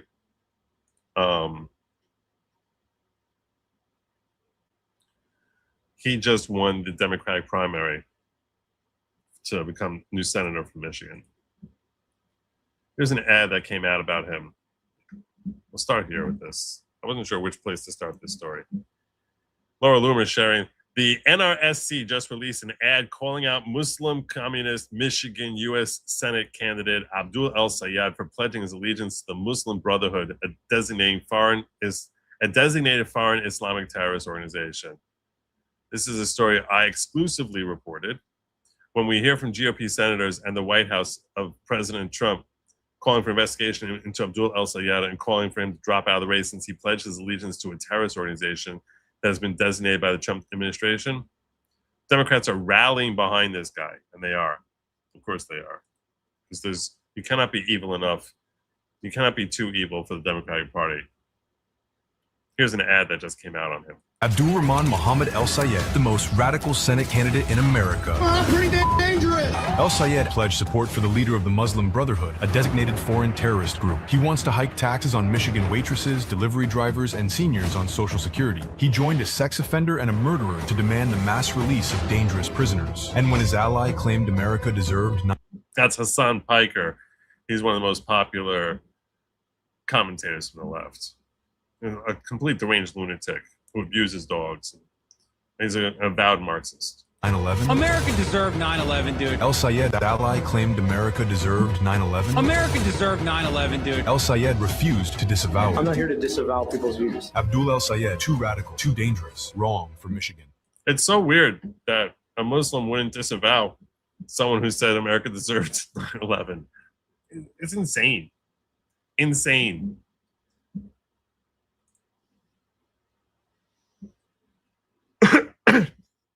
It's really we're a crazy time. Your kids are going to be asking you about this. They're going to be asking you about the 2020s. We're living in crazy times. We're living in very, very interesting times. So that's Abdul El-Sayed, who did just win his primary this week. And I got a whole bunch more clips that I want to share with you from the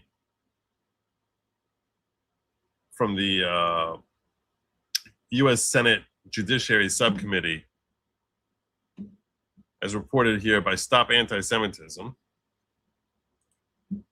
Yesterday, a U.S. Senate Judiciary Subcommittee examined how the Muslim Brotherhood, a terrorist organization banned by multiple Arab nations. Read this part again, by the way. A terrorist organization banned by multiple Arab nations operates in the U.S. and aligns with radical DSA members increasingly influencing the Democratic Party. All 5 Democratic members of the subcommittee boycotted the hearing, arguing it unfairly targeted or scapegoated Muslims. That's not what their objection is. That's not what their real objection is. The real objection is humiliation. They claim that, oh yeah, it's the same way they make claims all the time about how voter ID is suppressing the vote. They will claim that this is racism. It's racism. Oh my God, look at what you're doing. I can't believe it's so racist. It's not racist to call out actual terrorism. No one's making a statement that all Muslims are terrorists. They're saying this guy happens to be associated with the Muslim Brotherhood. So it's pretty shocking. I mean, it should be shocking, but sadly is not, that the Democrats boycotted. That includes Sheldon Whitehouse, Richard Blumenthal, Mazie Hirono, Alex Padilla, and Peter Welch. Meanwhile, among Republicans, only Senator Ted Cruz attended. The remaining GOP members missed the hearing due to conflicts. So here is Senator Ted Cruz. Chairman Cruz and members of the committee, thank you for the opportunity to testify today. My name is Ariel Claypack, and I am Senior Litigation Counsel at the National Jewish Advocacy Center and a former federal prosecutor. When someone tells you who they are, believe them. The Muslim Brotherhood told us their strategy for the West, but don't take my word for it. They put it on paper. In 2004, the FBI seized a memorandum from the home of Muslim Brotherhood member and Hamas US-based archivist Ismail el-Barase. The memo, written in 1991, described the work of the Muslim Brotherhood in the United States as, and I quote, a kind of grand jihad in eliminating and destroying Western society from within.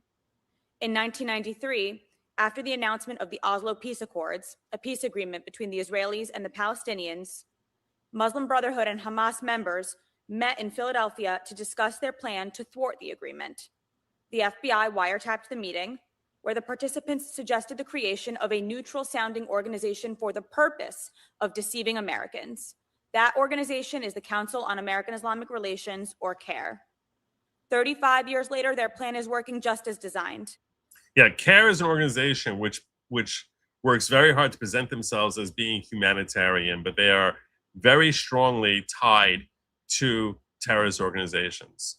It's like Amnesty International. All these organizations, they always try and find names that are going to try and make them look as if they're completely, reasonable, good people, caring about, just respecting liberties and individual rights and all that other good stuff. That's how they present themselves. That's their public face that they try to share with the world. But the reality is that they are that I'm gonna share with you about CARE in just a moment, just so you have appreciation for who their founder is and just how sick and twisted this organization actually is, because they try very hard to present themselves as being, just about humanitarian needs, and anyone who stands against us is just an Islamophobe, whatever stupid words they invent. This is not a relic of the 1990s. It is a foreign terror-supporting movement on American soil targeting our Constitution and our founding principles. I would ask you to remember 3 things. These organizations are dangerous, they are in our schools, and they hide by abusing the very legal system they are working to dismantle. CARE and its officials platform and maintain relationships with designated terrorists, not then, but today. Here are just a few examples. 1, in 2025, the executive director of CARE Ohio moderated an event that featured a member of Hamas. CARE called it an oversight. 2, the International Union of Muslim Scholars, or IUMS, founded by the now designated foreign terrorist organization, the Egyptian Muslim Brotherhood, amplifies CARE's work. This amplification is ongoing. This is the CARE content that is on the IUMS website today. 3, CARE's current executive director and 1993 meeting participant, Nihad Awad, has appeared at IUMS events, eulogized a U.S. designated terrorist who was also Osama bin Laden's spiritual leader, and openly celebrated Hamas's murder of civilians. Yep. Their founders celebrated October 7th. Yeah, that's what CARE is. Second, they are in our schools. CARE New Jersey pushed their revisionist version of a 9/11 curriculum to nearly 30 public school districts that reframes the attacks as a predictable consequence of U.S. foreign policy. Imagine the kids in all those school districts walking around learning and believing that 9/11 was our fault. Other CARE curricula warn teachers not to say radical Islamic terrorism, and CARE boasts of its partnership with Chicago Public Schools, one of the largest in the country. Indoctrinating our children into believing that terrorism is justified resistance is the antithesis of everything this country stands for. Third, they abuse the legal system to shield themselves from discovery. For example, in Texas, where CARE is challenging its terrorist designation, they have repeatedly resisted turning over discovery the judge has ordered them to produce. The state has had to file 4 different motions to compel the discovery that CARE was already ordered to produce by the judge. When a former board member publicly exposed that CARE was receiving foreign funding through the Washington Trust Foundation and hiding it from its own board, CARE sued her for defamation, then dropped the suit the moment the discovery turned to its donor records. And in Virginia, CARE's affiliate organization, American Muslims for Palestine, was held in civil contempt for defying the Virginia Attorney General in a fraud investigation. In Illinois, the same lawyers were ordered to pay attorney's fees for engaging in, quote, baseless discovery disputes in litigation that they have already dragged on for nearly 20 years. So what can we do? Thankfully, most of what is needed is simply to enforce the laws we already have. Treasury sanctions, material support and racketeering investigations, and IRS review of these so-called charities that were never legitimate in the first place. Those steps are detailed extensively in my written testimony. But if I leave you with one legislative fix, let it be this: close the successor organization loophole. When the Boehm family won a $156 million judgment for Hamas's murder of their American teenage son, the defendants dissolved and reappeared within a year under a new name. An entity found liable for material support should not escape by renaming itself, forcing both terror victims and the courts to play whack-a-mole for decades before achieving accountability. The Muslim Brotherhood told us who they are. They told us that they wanted to infiltrate American universities, media outlets, and research centers, and that is exactly what they've done. They teach our kids that 9/11 was our fault. They legitimize terrorism as justified resistance, and they abuse our legal process so that those who seek to expose them for who they really are, Muslims included, are silenced. We haven't been listening, and Americans pay that cost every day. We have the tools to fix this, and we must continue to act. Thank you. Wow. Well-written statement. Well presented. Never heard of Ariel Klepak before, but well done. Jewish lawyer. Just saying. I'm just saying. She's one of ours. Take from that what you want. You knew that. You knew that. JH saying, dang it, Joe. Right after that last post, I got a text message from California Democratic Party. All Jews are banned from anything traditionally American in California. No soup for you. Seinfeld called it years ago. It's true. It's true. California Nazis. The California Nazis. No soup for you. No soup for you. Jim Satella's computer crashed. Cooling pump died. Robert and Alexis Gouveia had a baby boy this morning. Congratulations, Rob Gouveia. I noticed he didn't stream today, and I kept hearing all these impending talks. This talks about his impending birth. Is this his first kid? Is this his first one? Is he just became a dad now? I just send him congratulations. It's late at night, though. I don't know if I can text him so late at night. I have to remember to send him congratulations tomorrow. That's phenomenal. Someone in the chat's going to know. This is his first kid.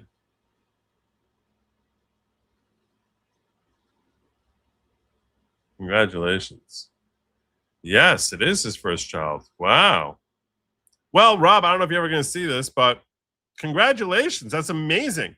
This is when good people of the world end up bearing fruit. I wish upon you a blessing. I hope that mother and child are both healthy, and that God should bless you with many, many more healthy children who should each one of them be the apple of your eye in new and unexpected ways. And God bless you and lady. What do you call her there? Does she have like a particular nickname? Lady Watcher? That wouldn't work. Lady Watcher? I don't know. Whatever it is, God bless you, Rob. I'm so thrilled for you. That's amazing. I would take a shot for you if I had a shot glass here. A little shot glass? Show a little shot for Rob Gouveia? I'm so thrilled for him. That's amazing. Little baby boy. That's awesome. Probably with a Rob Jr., right? That's what you guys do.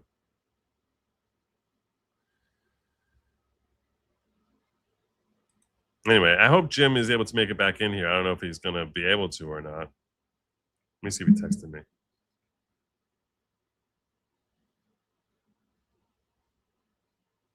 He did not text me. I feel so bad for him.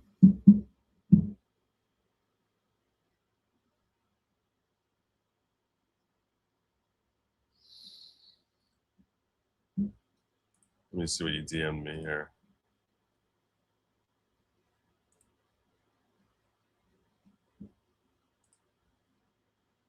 Oh, that he received 115,000. Yeah, I saw that. Probably should have started off with this. I probably should have started off with this. Yeah. Post Millennial, thank you for sharing this. This is a good place to start. Abdul El-Sayed's campaign received over $115,000 from members of organization with alleged ties to terror. Michigan Democratic Senate nominee Abdul El-Sayed received more than $115,000 of campaign contributions from dozens of people who work for or have held leadership positions with Council on American Islamic Relations, CARE, a group with ties to terror. A review of federal election records by Fox News identified at least 41 CARE-linked donors who contributed to El-Sayed's campaign. The contributors included officials connected to CARE's national organization, chapters in Michigan, California, Arizona, Texas, Georgia, Washington, Illinois, Minnesota, and Ohio.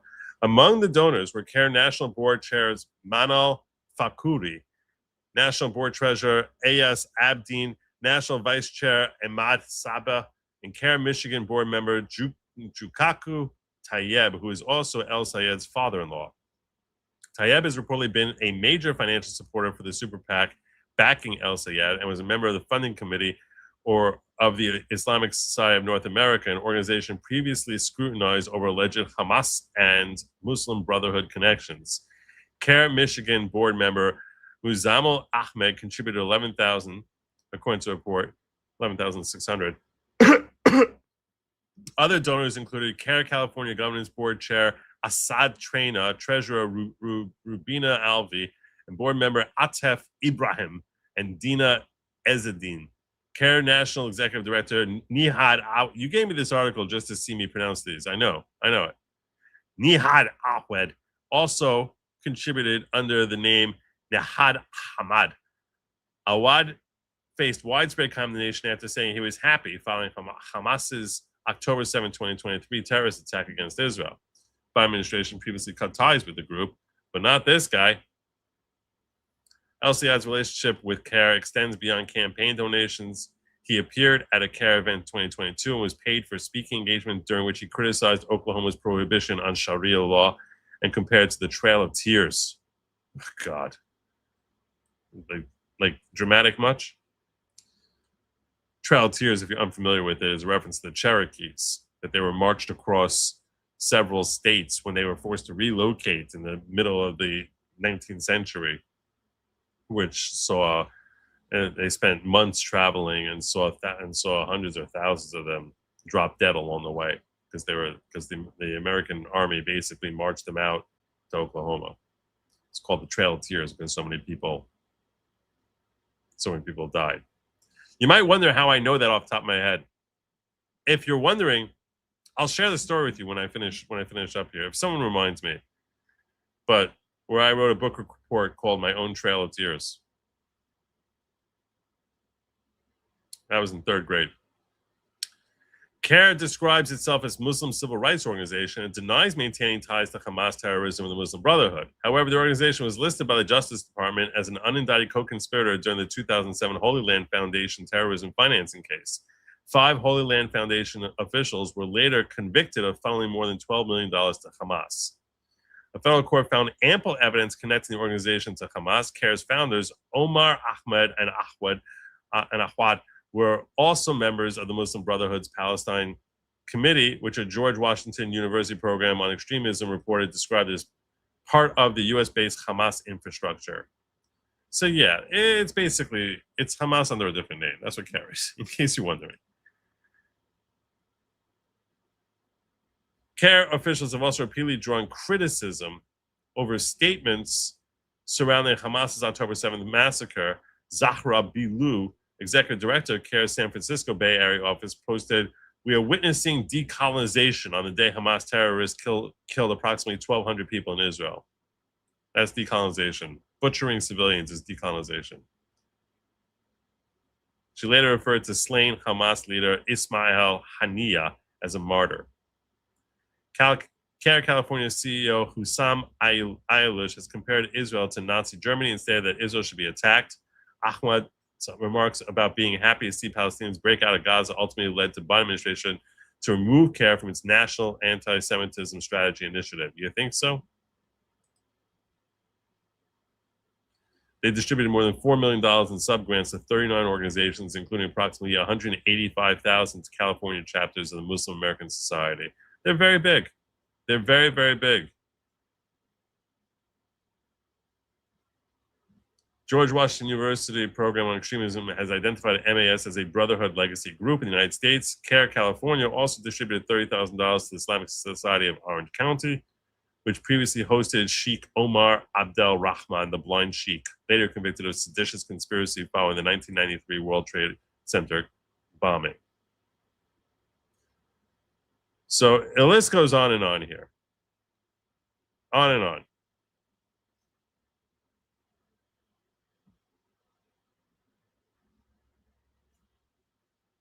They're basically, and Governor Abbott from Texas designated CARE and the Muslim Brotherhood as a foreign terrorist organization and transnational criminal organizations in 2025, as did Ron DeSantis.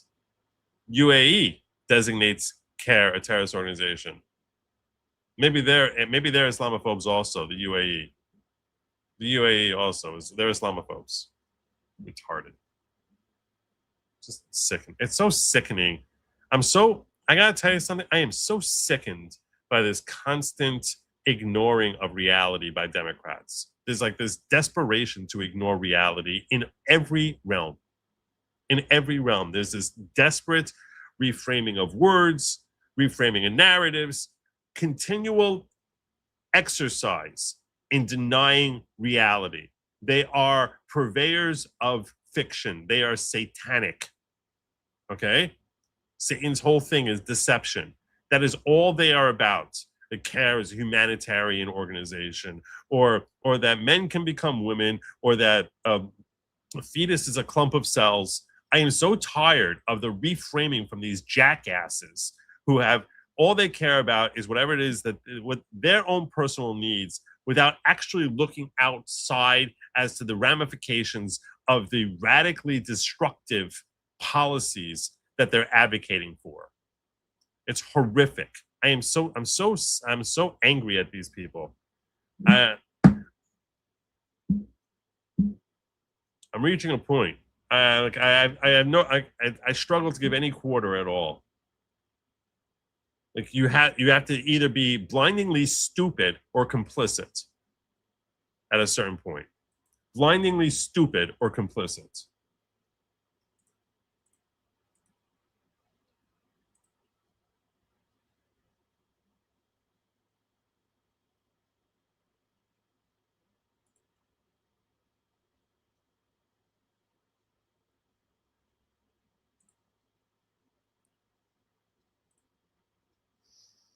Here's Kyle Scheidler, who also testified, talking about Sayed.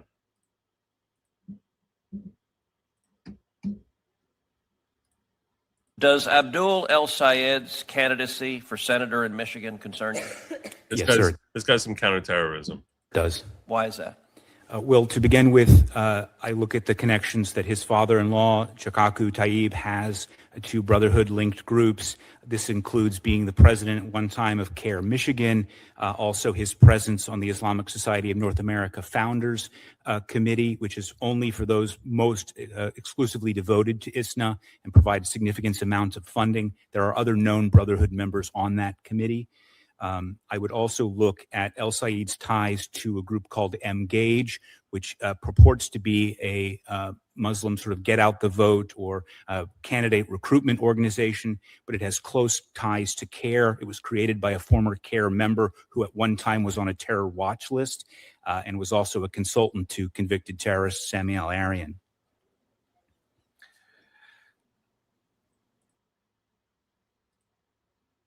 He named his boy Canon James Gobea. Nice. CJ. Beautiful. That's great. CARE is the AIPAC for Hamas. They're much worse. They're much worse.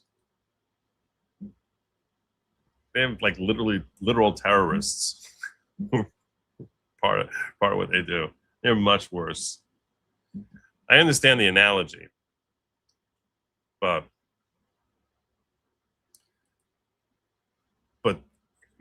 by extension of your analogy, you're saying that Israel is Hamas, which I know is not what I know is not what you probably believe, but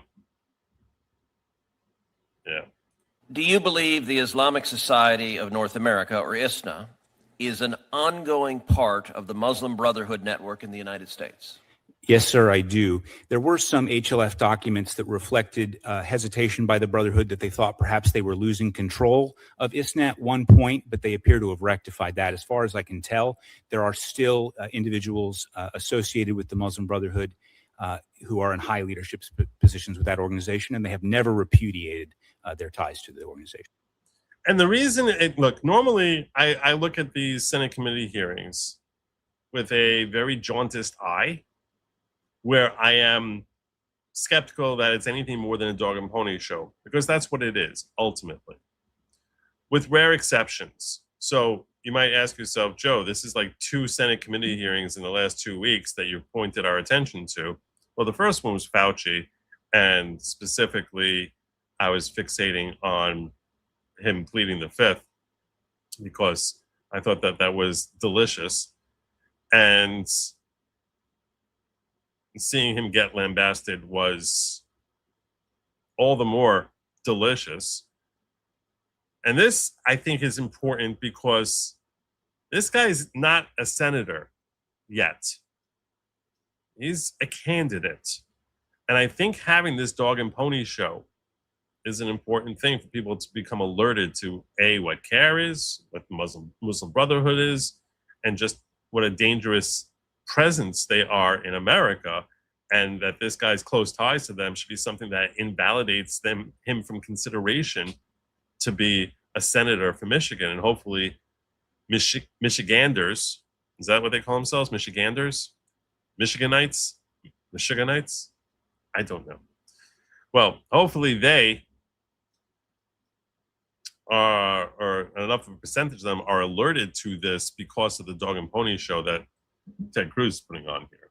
So in that sense, I support this particular endeavor. Here's Richard Blumenthal explaining why he's not coming out, why he boycotted the hearing. Our reason for declining to attend is that it could well be used as an anti-Muslim Islamophobia.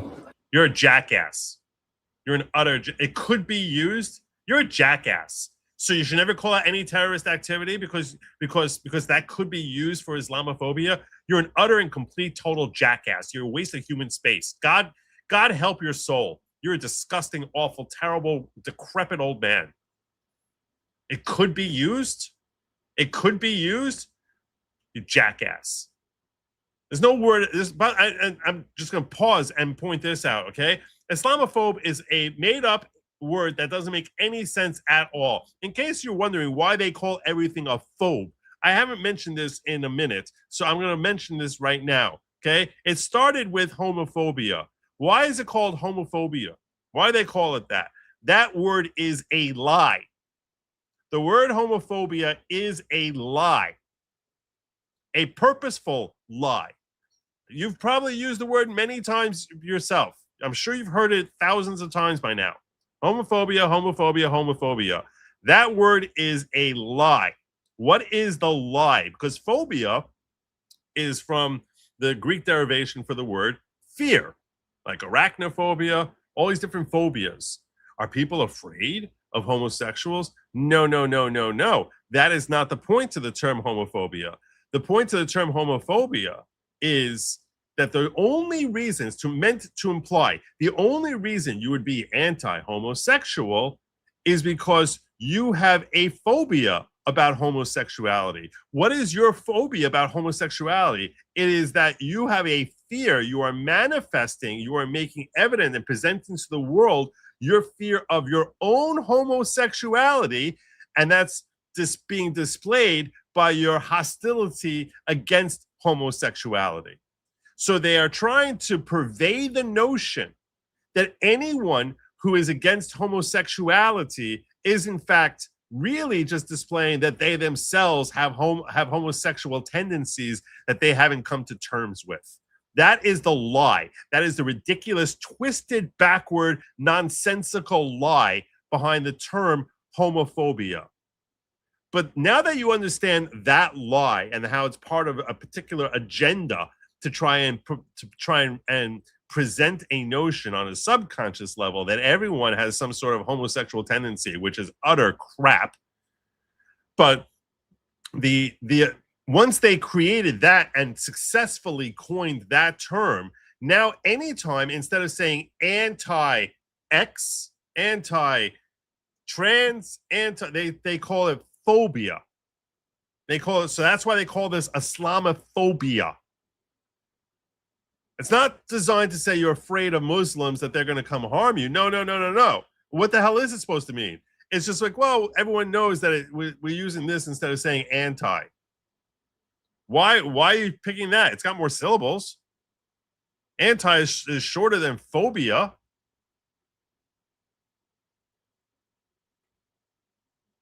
But it's designed to basically to encapsulate the word. God only knows. It's a made-up term. There's no such term as Islamophobia, and the term itself doesn't make any sense. Islamophobia.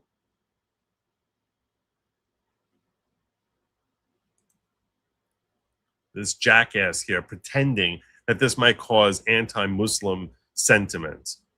Ridiculousness.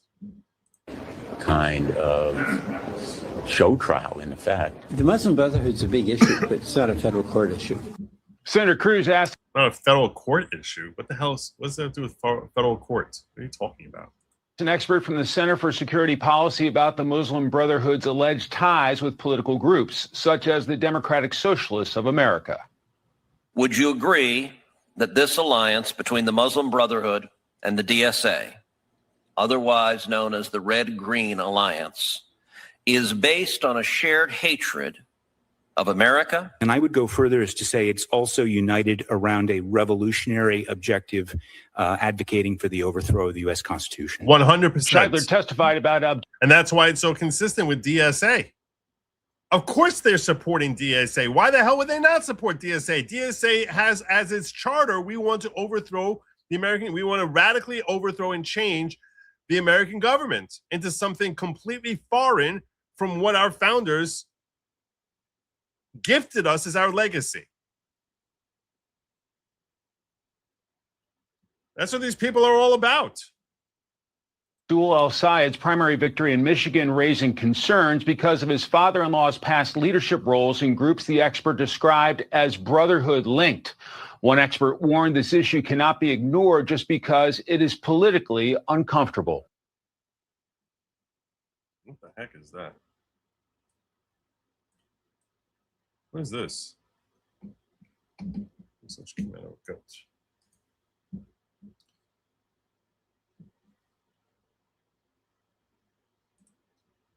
Schumer's big tent, enter your own risk. Yeah, seriously.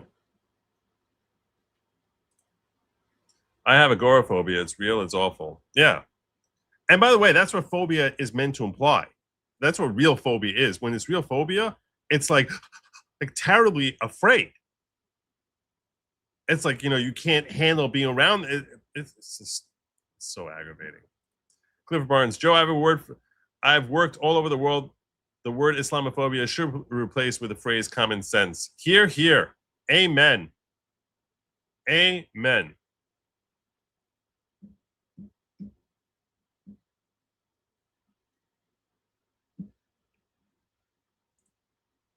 Rizalian says, I'm going to give this to you again because it applies yet again. What are you giving me here? Oh, and let me say this in English so you can understand what I'm saying. I have translation. No, I know you have translation, but I just want to make sure you get it right.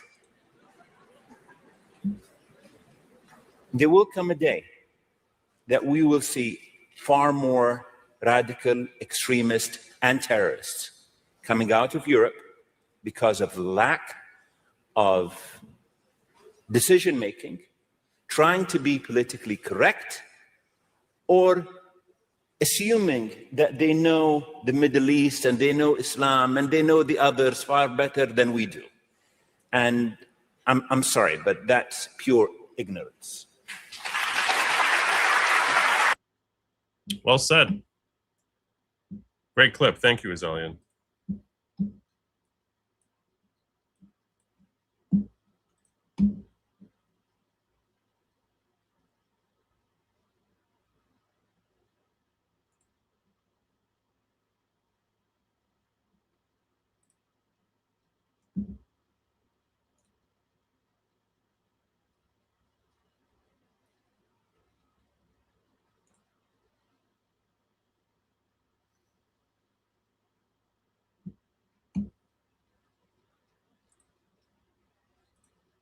There's more from Kyle Scheidler. Abdul El-Sayed's candidacy for senator in Michigan concern you? Let's say this we had. I'm sorry. Let's do that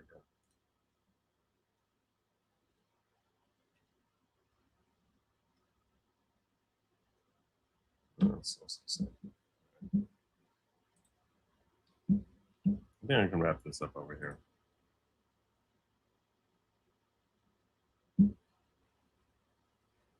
I will tell you, I saw this clip.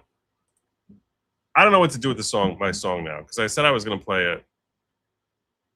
I don't know what to do with it. What should I do with it? CARE, like AIPAC, uses money influence to achieve its political and propaganda goals. It's amusing that people criticize AIPAC but not CARE. That's true. They say anti-Zionism isn't anti-Semitism, so I say anti-Palestinianism is not Islamophobia. There you go. There you go. Well said. How's your sister? I've been dominating for Shalom Eschaya Bas Pesha I hope she's okay. I know you were telling me that she was in dire circumstances, but I hope she's okay. I've been looking for you, and I've been concerned for you, and in particular for her. But, and on point with this, Daily Wire now has dropped a trailer for a new movie that they came out with. And I'm curious if any of you are interested. I'm curious what percentage of you would be interested in watching this movie. So I'm going to show you a clip, and then afterwards, it's still 210.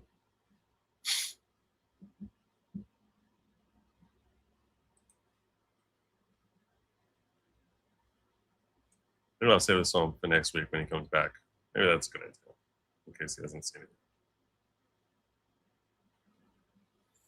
This is a good time for me to remind you to please hit the like and subscribe buttons if you've not hit them. But I'm going to put a poll up after I share this trailer with you, and ask you if you are interested in watching this movie. Your country is beneath contempt. We who love and serve Allah fought back against the Americans and the Zionists from the scourge of secularism and the lands of unbelief.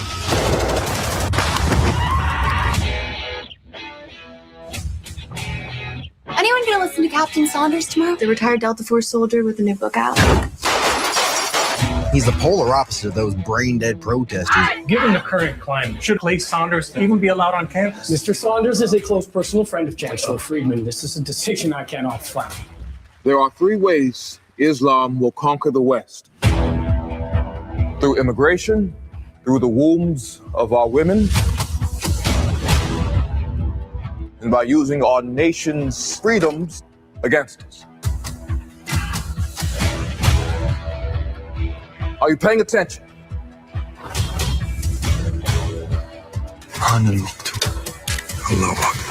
Listen carefully. The great Satan, America, will fall.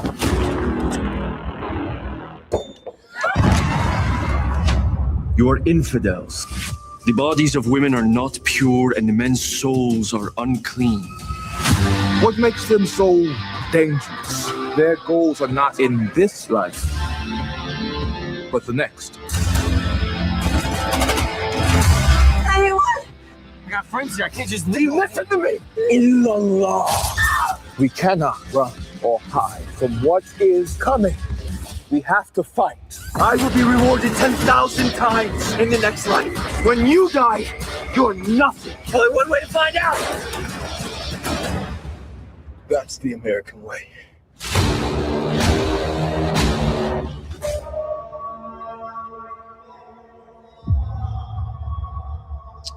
So now I'm going to ask you. I'm just going to put a little poll up here. I'm curious. Now you've seen the trailer.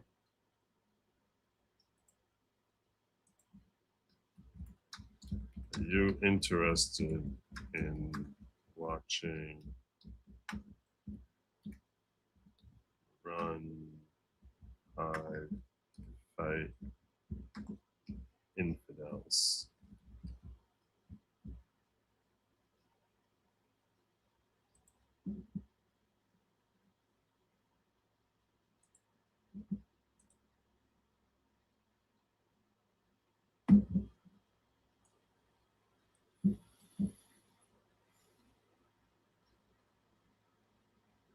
Like I said, I really don't know. I'm just gonna put the song on. That's the best way to do it. That's what I think I'd decide that. Phobia is defined as intense and irrational. Yeah, which this is thoroughly irrational, 100% rational. Radical Islam should be moved to a long-term care facility. That's great. That's amazing. I'm so happy. Wow, that's great. What's the age of the Earth crap you're talking? Okay, let's get to that. Let's get to that. This is a video I found a couple of weeks ago that I was like, I don't know how to work this into a stream, but I thought it was very interesting and I wanted to share it with you. So this guy is a religious Christian and I saw this short that he created, and I was like, this is an interesting point, an interesting argument I've never heard before, and I wanted to get your thoughts on it. Both? Biblically around... Let's start over. Hey, how old is the Earth? Scientifically or biblically? I guess both. Biblically around 6,000 to 10,000 years old. Okay, and scientifically? No older than 60,000. What? Then why do scientists... Scientifically, no older than 60,000 years old, the Earth. I was like, when I saw this, I was like, what? What? That's not what I remember learning. There's your October surprise, Joe. I love it. Nice. So 60,000 years. Here's the scientific argument he's about to present. Say that it's like 14 billion years old. Well, that's not science, that's religion. Like, no, that's what science says. No, that's what presuppositional circular reasoning based on a guess will tell you. What do you mean? Scientifically, the Earth cannot be older than 60,000 years old. How so? Assuming a constant rate of decay and therefore entropy, with something like carbon-14, we would eventually see it reach an equilibrium, which for carbon-14 having a half-life of 5,730 years, that would line up somewhere between 30,000 and 57,000 years. We're not close to an equilibrium yet, which means that that equilibrium has yet to be reached. Therefore, the Earth cannot exceed 60,000 years scientifically. Wait, then what does carbon dating prove? Carbon dating only actually proves that the Earth isn't nearly as old as they want to pretend it is. Well, why would they want to pretend that it's older? So that, in case you're missing the point that he's getting at here, he's saying that these elements would start to, through entropy, start to deconstruct. Like the very elements that comprise our universe would start to deconstruct and dissolve, and that's what should happen after 60,000 years. So how can you have a planet that's billions of years old, that the very elements which are constituting Earth would have deconstructed in a tiny fraction of that time? I never thought about the whole thing about entropy and the natural deconstruction of elements. This was a very interesting argument that he was making to me.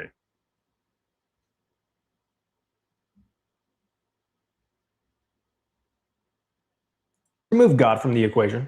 Why? Well, if God created everything, then that means there is an objective morality, and they don't like that. But how would it being older mean that there is no God? Well, because everything that we see can either be explained by the Bible or billions and billions of years. Like what? Well, like, you know, the sedimentary layers that they use to date fossils? Yeah. Well, either those are a result of millions of years of erosion over a vast amount of different weather environments, or there was a catastrophic global flood that would have done that within weeks or months. Okay, but wouldn't it be easier to assume using the long time frame standpoint? Well, whenever you see a petrified tree that is standing vertically between those sedimentary layers, and we see them cross various layers, meaning that that tree, even if we date it to be 100 years old, it has to be millions of years old in order to have grown vertically through multiple layers of the sediments. What else? Well, if the Earth is less than 10,000 years, then that means that God created every different kind of creature at the same time.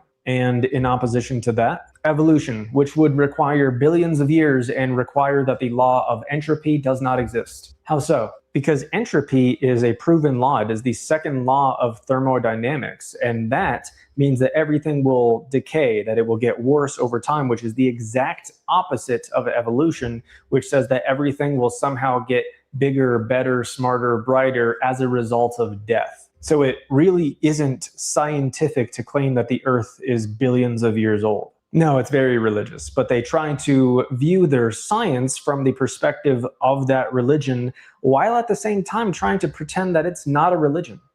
Hey, how old is... So I thought this was a fascinating argument that he was making. I really did. I was like, that's a pretty big chink in the armor of the whole natural selection argument. Because natural selection takes, billions of years.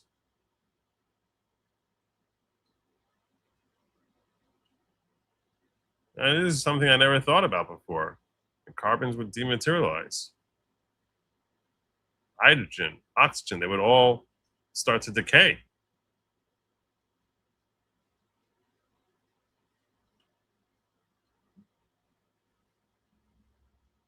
So I'm going to open up the phone lines. If anyone wants to argue with this and explain to me where this argument is wrong, I'd love to hear from you.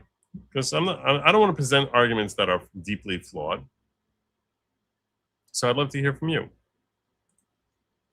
Raymond Ibrahim has written several books on Islam. His YouTube channel has videos everyone should see. Oh, thanks for the heads up. I'll try to check that out. The universe is simultaneously 6,000 years old and 15 billion years old. That has to do with where your vantage point and time dilation. See Gerald Schroeder's book, Genesis and the Big Bang.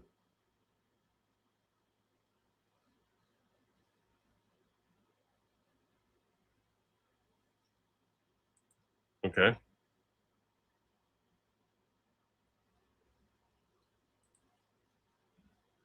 Well, I need to open up phone lines so I can hear people call in with their thoughts, where they can explain where he's wrong about the entropy argument here.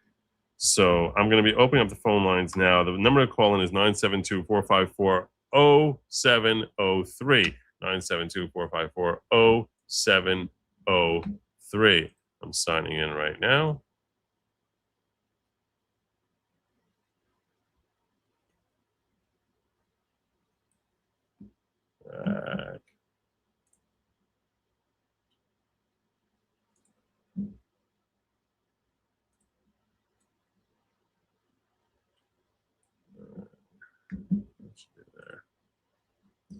So you want to call in?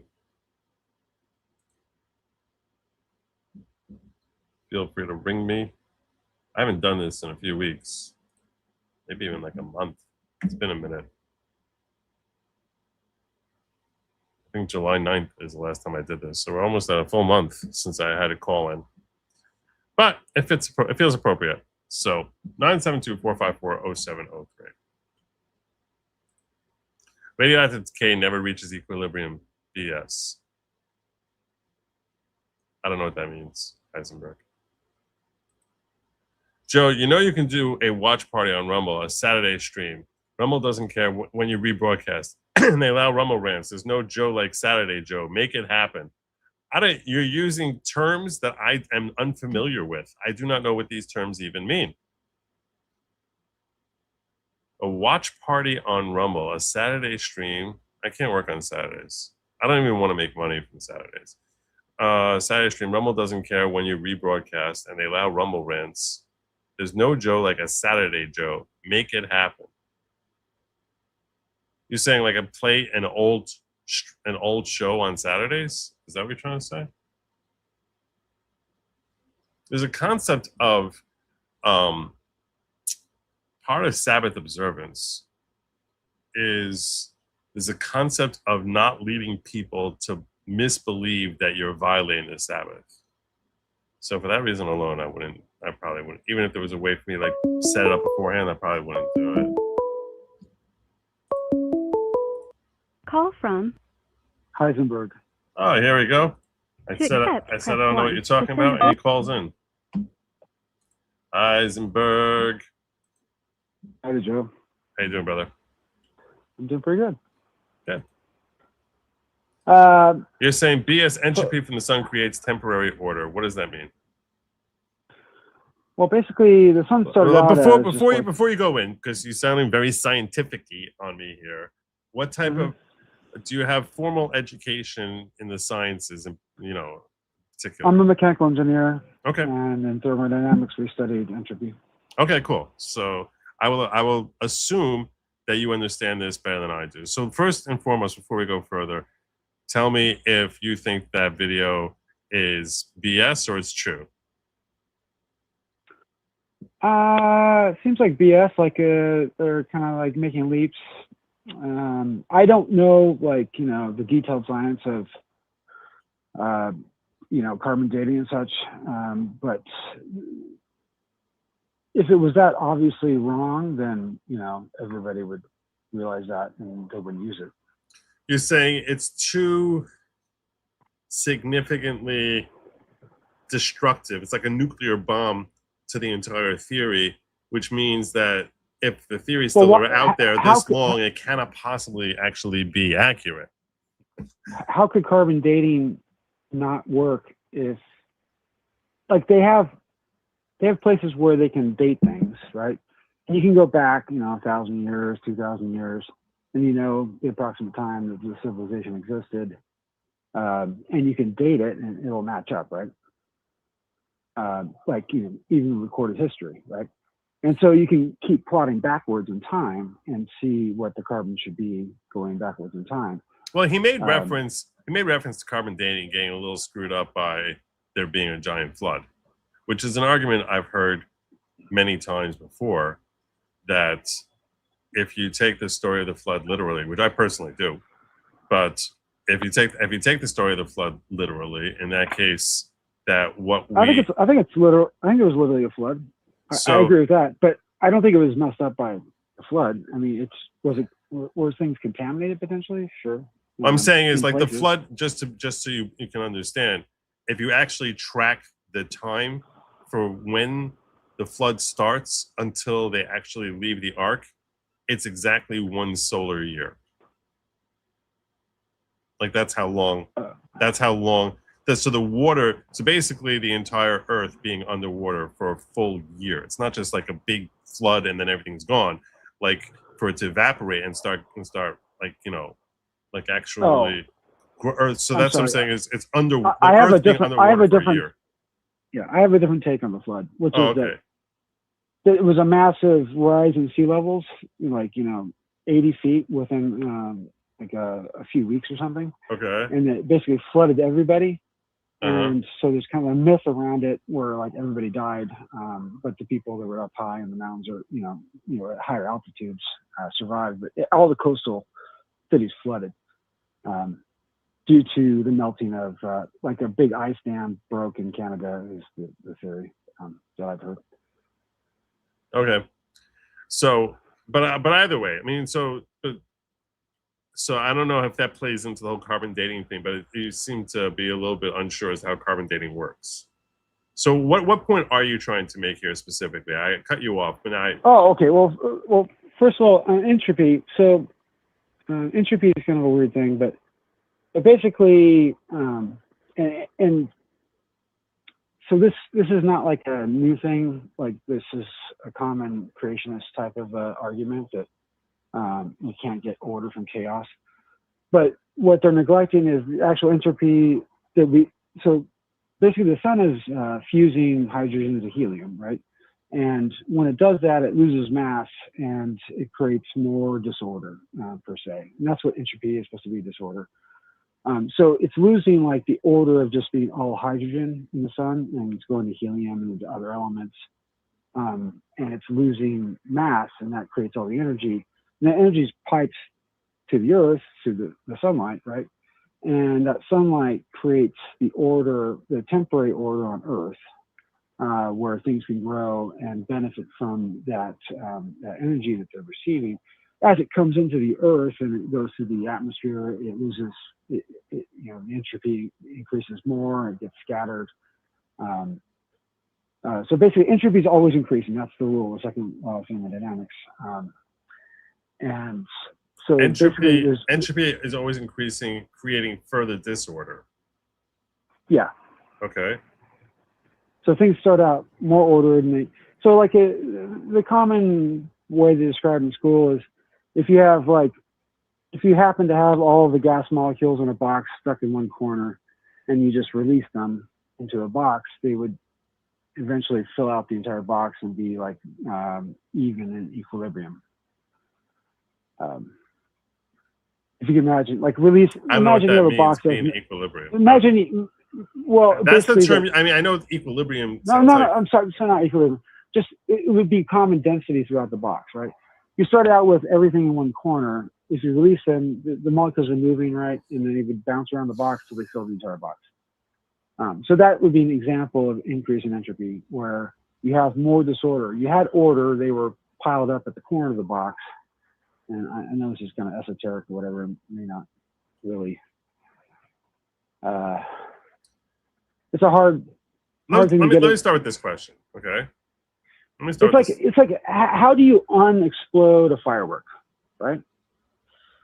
You can't, right? It's like so much disorder. You lit the firework, it blew up.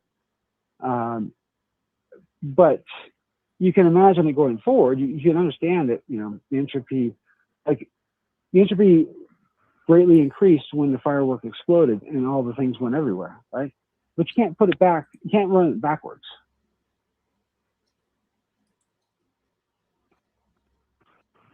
Okay. Time doesn't go backwards. So.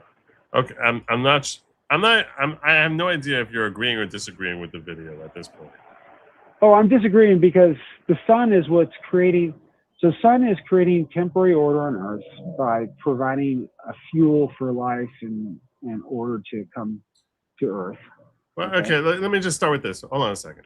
I'm going to ask you a few questions, like sure. Very basic, like and try and like have building blocks to try and get somewhere in a deeper understanding. Okay, imagine sure. I have a box which has it has 10 carbon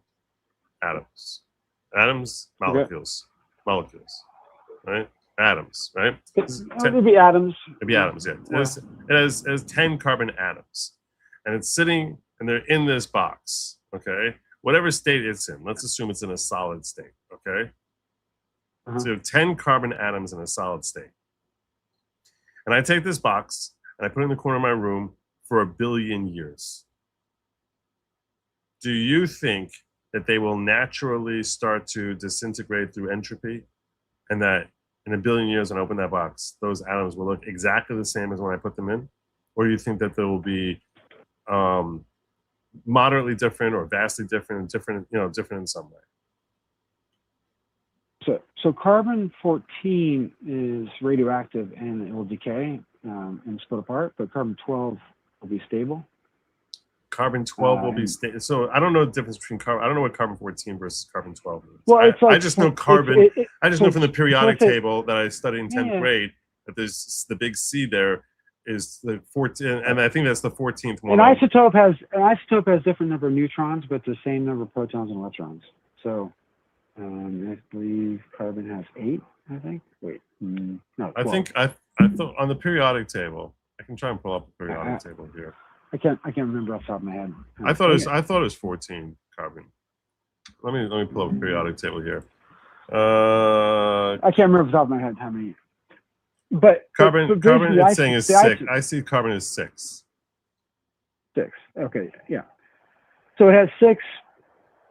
So it has 6 protons and 6 electrons, but the number of neutrons in the nucleus is different between carbon-12 and carbon-14. So carbon-12 will have like 6 neutrons, and carbon-14 will have 8 neutrons. And they don't add to the chemical nature of carbon. It will still behave like carbon. It's just heavier a little bit. Okay. We are carbon-based. So your question, the question in the box. So if they were all carbon-14, then they have a half-life of a certain amount of time, and then they decay out to something else. And it's not carbon. I believe in the decay they would split off and change into something else, like something smaller. Okay, I still have a lot more questions. So let me just ask my questions. And first question, I don't know if would it decay or not? That's my question. If it's carbon-14, it will decay. Everything will have a half-life. They think like a proton has a half-life of like 10 trillion years or something. So that's like when half of the protons will go away. But it's like, so that's like, everything decays, but in a short period of time, like 100 years or whatever. I said a billion. I said a billion. billion. I said a billion years. A billion years? Yeah. Carbon-12 would still be there, stable. Really? Carbon-14 will degrade, will decay. So out. he's wrong with the premise that they decay in like 60,000 years. That's the half-life of carbon-14. So what's a half-life? It's like when you start out with like, a gram of carbon-14, and in 60,000 years, half of it's gone. And then 60,000 years later, What does that mean? What gone. happens to it? What do you mean half? It degrades to, I don't know about the specifics on this because I didn't read up on it, but recently. But let's say it degrades to like nitrogen or something. Or it's the next one down on the periodic table or something. It's a boron. Boron. Or yeah. So it degrades to something that's not carbon, or it just loses a couple of neutrons and becomes carbon-12. Okay. I'm gonna ask Brock how long it takes for carbon to degrade. Yeah, ask Brock what carbon-14 degrades to, because I can't remember off the top of my head. Grok, can you tell me how long it takes for carbon to degrade? Carbon doesn't really degrade since it's an element, but carbon dioxide in the atmosphere behaves differently. About 20 to 30% of the CO2 we emit today stays in the air for hundreds or even thousands of years. The rest gets absorbed by oceans and plants over decades to centuries. So the warming effect from today's emissions lasts a very long time. Yeah, I have a lot of questions for Grok. So, and you're not able to hear Grok, I know. So, he said carbon doesn't really degrade since it's an element, but carbon dioxide in the atmosphere behaves differently. About 20 to 30% of CO2. So ask it what the half-life of carbon-14 is. What's the half-life of carbon-14? The half-life of carbon-14 is 5,730 years. 5,730 years. Okay. And then ask, what does carbon-14 degrade to? What will carbon-14 degrade to? Carbon-14 decays by beta emission into nitrogen-14. It has beta emission and it degrades into nitrogen-14. Right. Okay. Okay. So it turns into nitrogen. We, as carbon-based life form, we're made out of carbon-14 or carbon or what? Well, we have a mix of it. The CO2 in us, or the carbon, any carbon in us.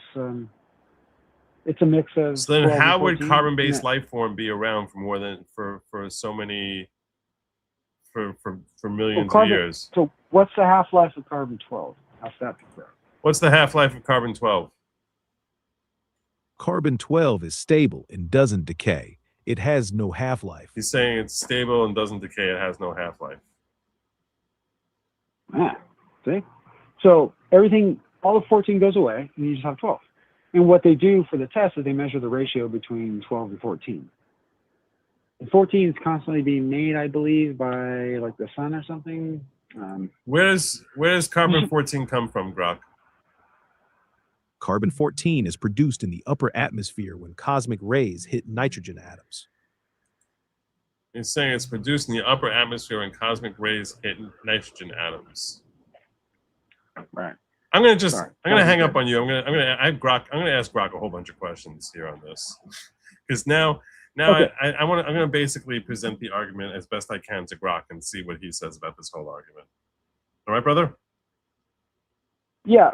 Just one thing I'll mention is that carbon-14, they line it up to historical events, but there's other isotopes they use, and they go back in time, and so carbon-14 is like overlaid in a bunch of different like longer half-life things that they can use, and so that's how they get the dating of like 4 billion years. Oh, I'll ask Grok about that. Okay. All right. Thank you, brother. And yeah, all right. Have a good evening. All right. Good chatting with you. Thank you so much. All right, here we go. Let's go to Grok and see what Grok's going to give us. Let's see what Grok gives us, because I'm very confused by this argument. Let me get to this first. Joe, okay, Sunday you go on Rumble, start the movie on your Rumble stream. People interact with you, send chats and Rumble rants. Rumble won't hit you for copyright strikes. Everybody has fun. Simple.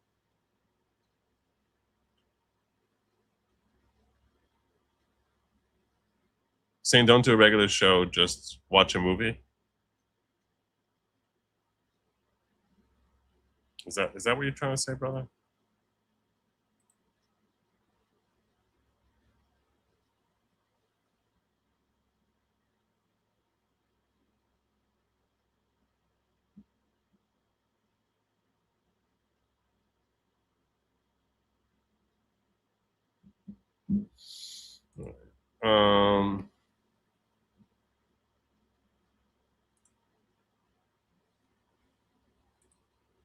I gave Reed the at. I read that during the Tower of Babel created reverse evolution. I don't know how that would work, but all right, let's ask Grok. Let's ask Grok these questions.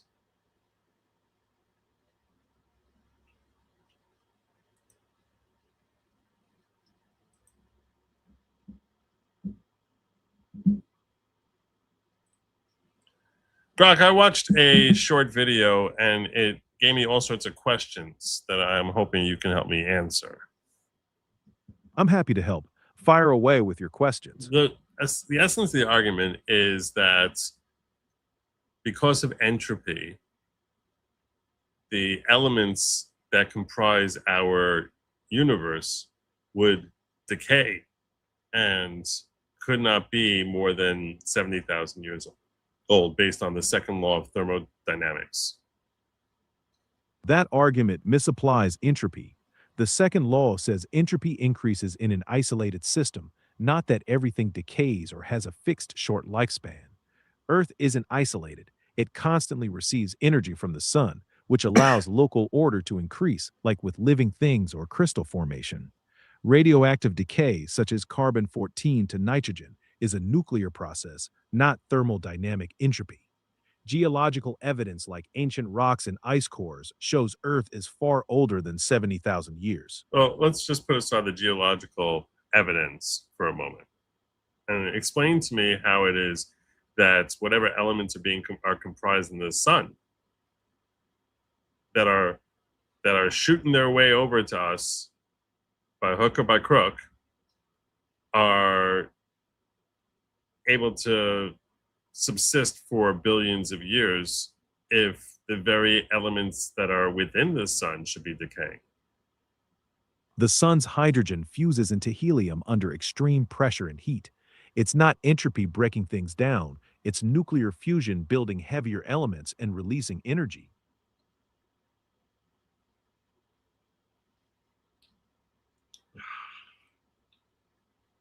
You're starting to hurt my brain. I get that. It's a lot to take in. The key is that the sun's core is constantly fusing hydrogen into helium. That nuclear process creates new elements and releases energy. So instead of everything just decaying and falling apart, the sun is actively building heavier elements, which counters the idea of universal decay. How does it do that? Fusion happens because the sun's immense gravity crushes hydrogen atoms so tightly that their nuclei overcome electrical repulsion and merge. This creates helium, releases energy, and powers the sun.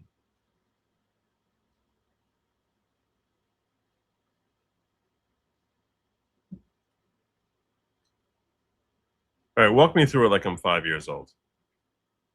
Okay, picture two hydrogen atoms as tiny marbles with positive charges that really want to push each other away. The sun's gravity squishes them together so hard they stick, making helium and giving off a burst of energy. This happens constantly in the sun's core, keeping it burning for billions of years. Why doesn't the hydrogen decay? Hydrogen doesn't decay because it's stable. It doesn't break down on its own like carbon-14 does.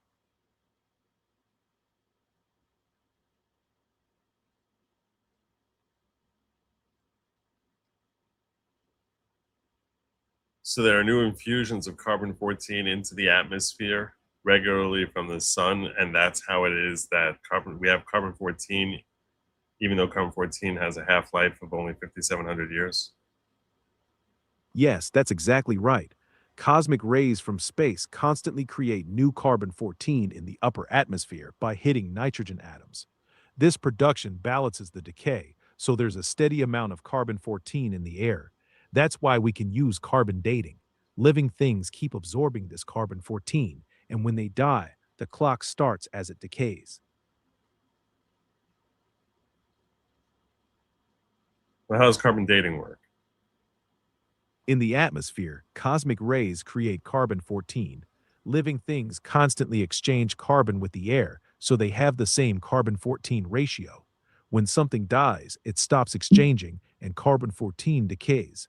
By measuring how much is left in fossils, scientists calculate the time since death, up to about 50,000 years.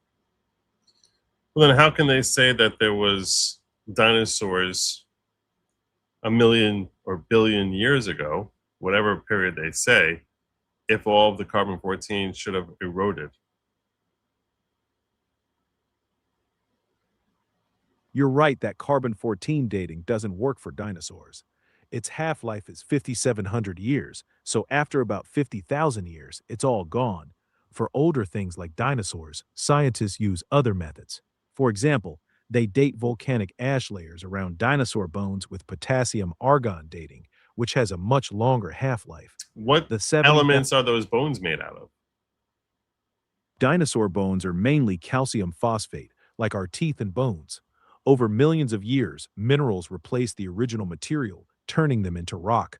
This means carbon dating won't work on them since the original carbon is gone.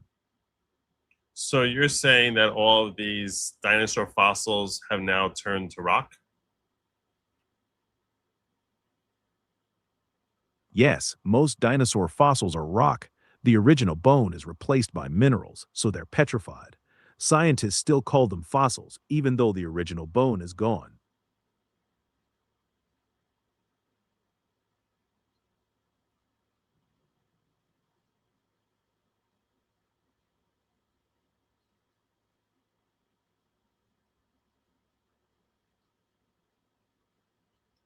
And the rock takes the same shape as the original bone? Groundwater seeps into the bone's tiny pores. It dissolves the original calcium phosphate and deposits harder minerals like silica or calcite in its place. The new minerals fill the bone's exact shape and internal structure, so the fossil looks like the original bone. How fortuitous. It does seem like perfect timing, but it's not really luck. Bones are porous and mineral-rich, which makes them ideal for this replacement process. Also, rapid burial in sediment protects them from decay and scavenging, giving the minerals time to work. Oh, who buried the dinosaurs? No one buried them on purpose. Dinosaurs died and their bodies got covered by mud, sand, or volcanic ash from floods, river shifts, or eruptions. Quick burial kept scavengers and bacteria away, letting minerals slowly replace the bone over time. Well, that sounds fortuitous that they got buried. Yeah, it's a low odds thing, which is why fossils are so rare. Most dinosaur bodies just rotted or got scattered, but every so often, one got buried fast enough in the right sediment for the minerals to take over.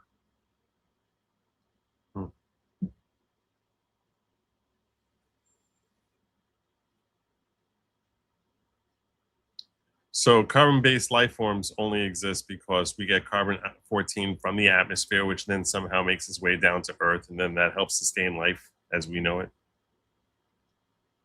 Not quite. Carbon-14 isn't what sustains life. Living things are mostly built from carbon-12. Plants pull carbon dioxide from the air for photosynthesis, and that carbon builds the food chain. Carbon-14 is just a tiny radioactive trace in the atmosphere, produced by cosmic rays. It's useful for dating, but life runs on the stable carbon. So carbon-12 is completely stable and never changes. Yes, carbon-12 is completely stable. It doesn't decay or change into anything else on its own.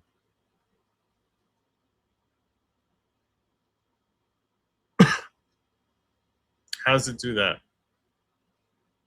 Carbon-12 is stable because its nucleus has a balanced number of 6 protons and 6 neutrons.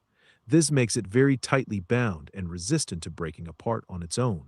Unlike carbon-14, which has extra neutrons and is unstable, carbon-12 has no reason to decay. So the laws of entropy don't apply to carbon-12. Entropy applies to everything.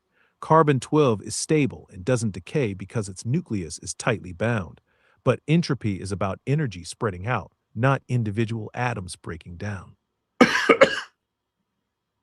Think of it this way. Carbon-12 atoms themselves don't break down or decay, but the energy from the sun or from a fire can spread out and become less useful over time. That's entropy at work, even though the carbon atoms stay the same.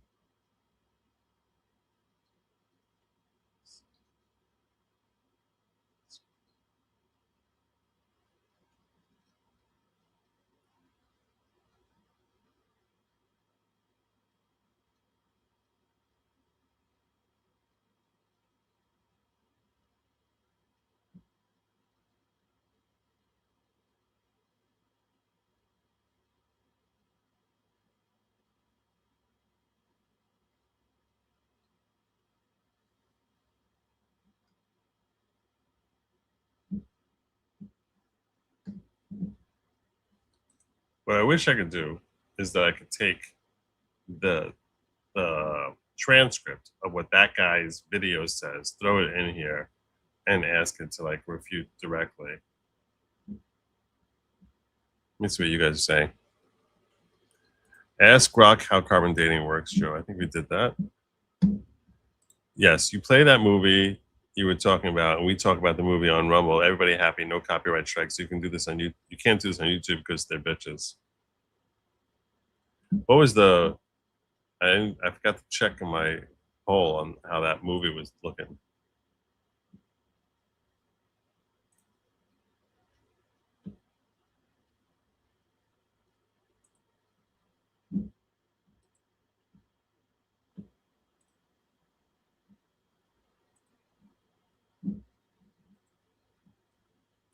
Oh wow, 75% of you want to see that movie.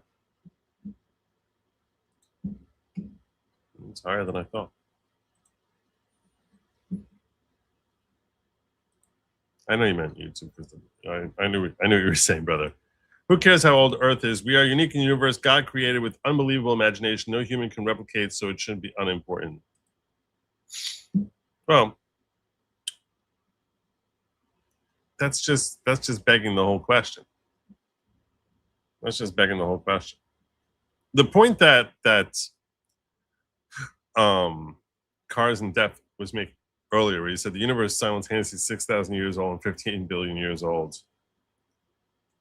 has to do with your vantage point in time dilation. I mean, a lot of people, the creationists, which I number myself among them, would tell you that the Earth was created with age built into it. God creates a tree, and then or a flower. Inherently, it's got some age behind it. If you cut that tree, it's going to have rings. Well, you just built that tree today, but it's going to have rings reflecting an age as if it's been there for many, many years. So the entire Earth has to be built with a certain age built into it. When Adam is created, he's not a newborn baby. So there's sort of like a built-in age to him, even though if you would, look at his body, it would look like he's been around for at least 20 years. Which, by the way, we believe that he didn't age at all, ever. He just stayed the same. People didn't age until Abraham came around. And Abraham specifically requested that we should start looking older, because he figured that by looking older, people would give more respect to the elderly. Otherwise, everyone gets treated the same. So there you go. All right. I think I'm leaving more confused than I started, and that's okay, because the objective is to ask better questions. That's the objective. You heard it in the song. I need to land my plane. I haven't eaten much food today. So I'm suddenly feeling like ravenously hungry. And that means I gotta go. That's what that means. I'm not gonna eat on stream with you. Can you forward the vid to Grok or copy the link? If I copy the link to Grok, let me see. I don't know if you'll be able to watch it. Let me see.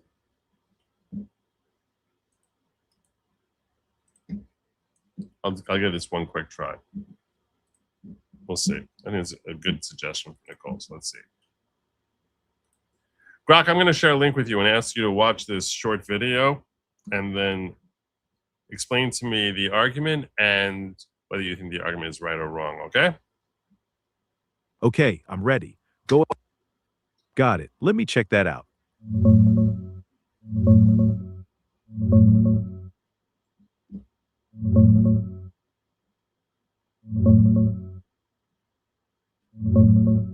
The video argues Earth can't be older than about 60,000 years because carbon-14 hasn't reached equilibrium.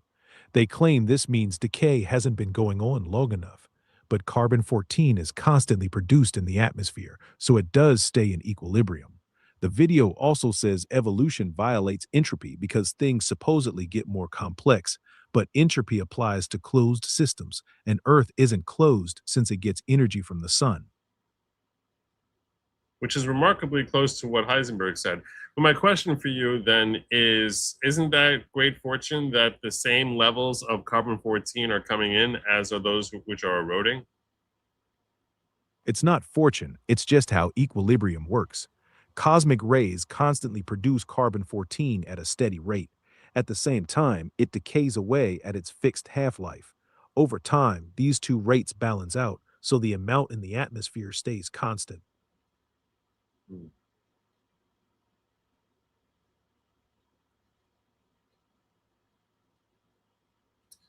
You're sounding about as convincing as Anthony Fauci. Fair shot. But this isn't a policy claim. It's basic nuclear physics. Carbon-14 production from cosmic rays and its decay rate both stay constant over time. When two steady rates meet, they balance out. That's just how equilibrium works, whether it's carbon-14, water in a lake, or money in a checking account. I'm just going to point out that I'm really impressed that you realized I was insulting you. Fair point. I'm not exactly subtle, but I can usually pick up when someone's taking a swing at me. Well, please make sure you keep in your system that anytime someone compares you to Anthony Fauci, they are taking a swing at you. Got it. I'll remember that one.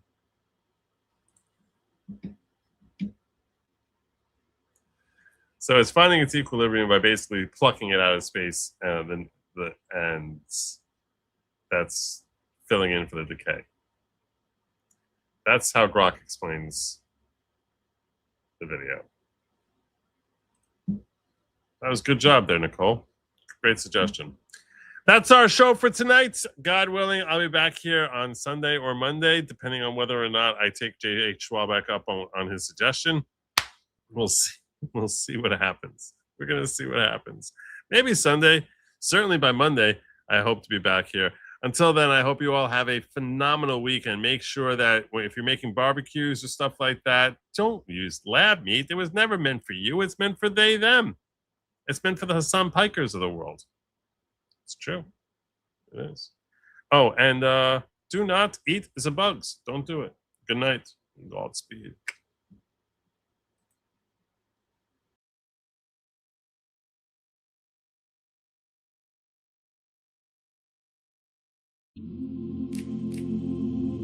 The plane is landing. The show is almost over. All that's left for you is this song. Joe left the studio. He's probably drinking Diet Mountain Dew. Maybe he's watching funny videos on YouTube. Or playing chess, or doing Jewish things. We hope you had fun, and maybe you learned something. You hit like and you subscribe. comment if you want to show some love. That would be cool. You can be cool. Leave comments. So till next time, Ryan, stay away from laughs. It's meant for they or them and sparkle hugs. And most importantly, do not eat Z-bugs. Good night and Godspeed. Good night and Godspeed.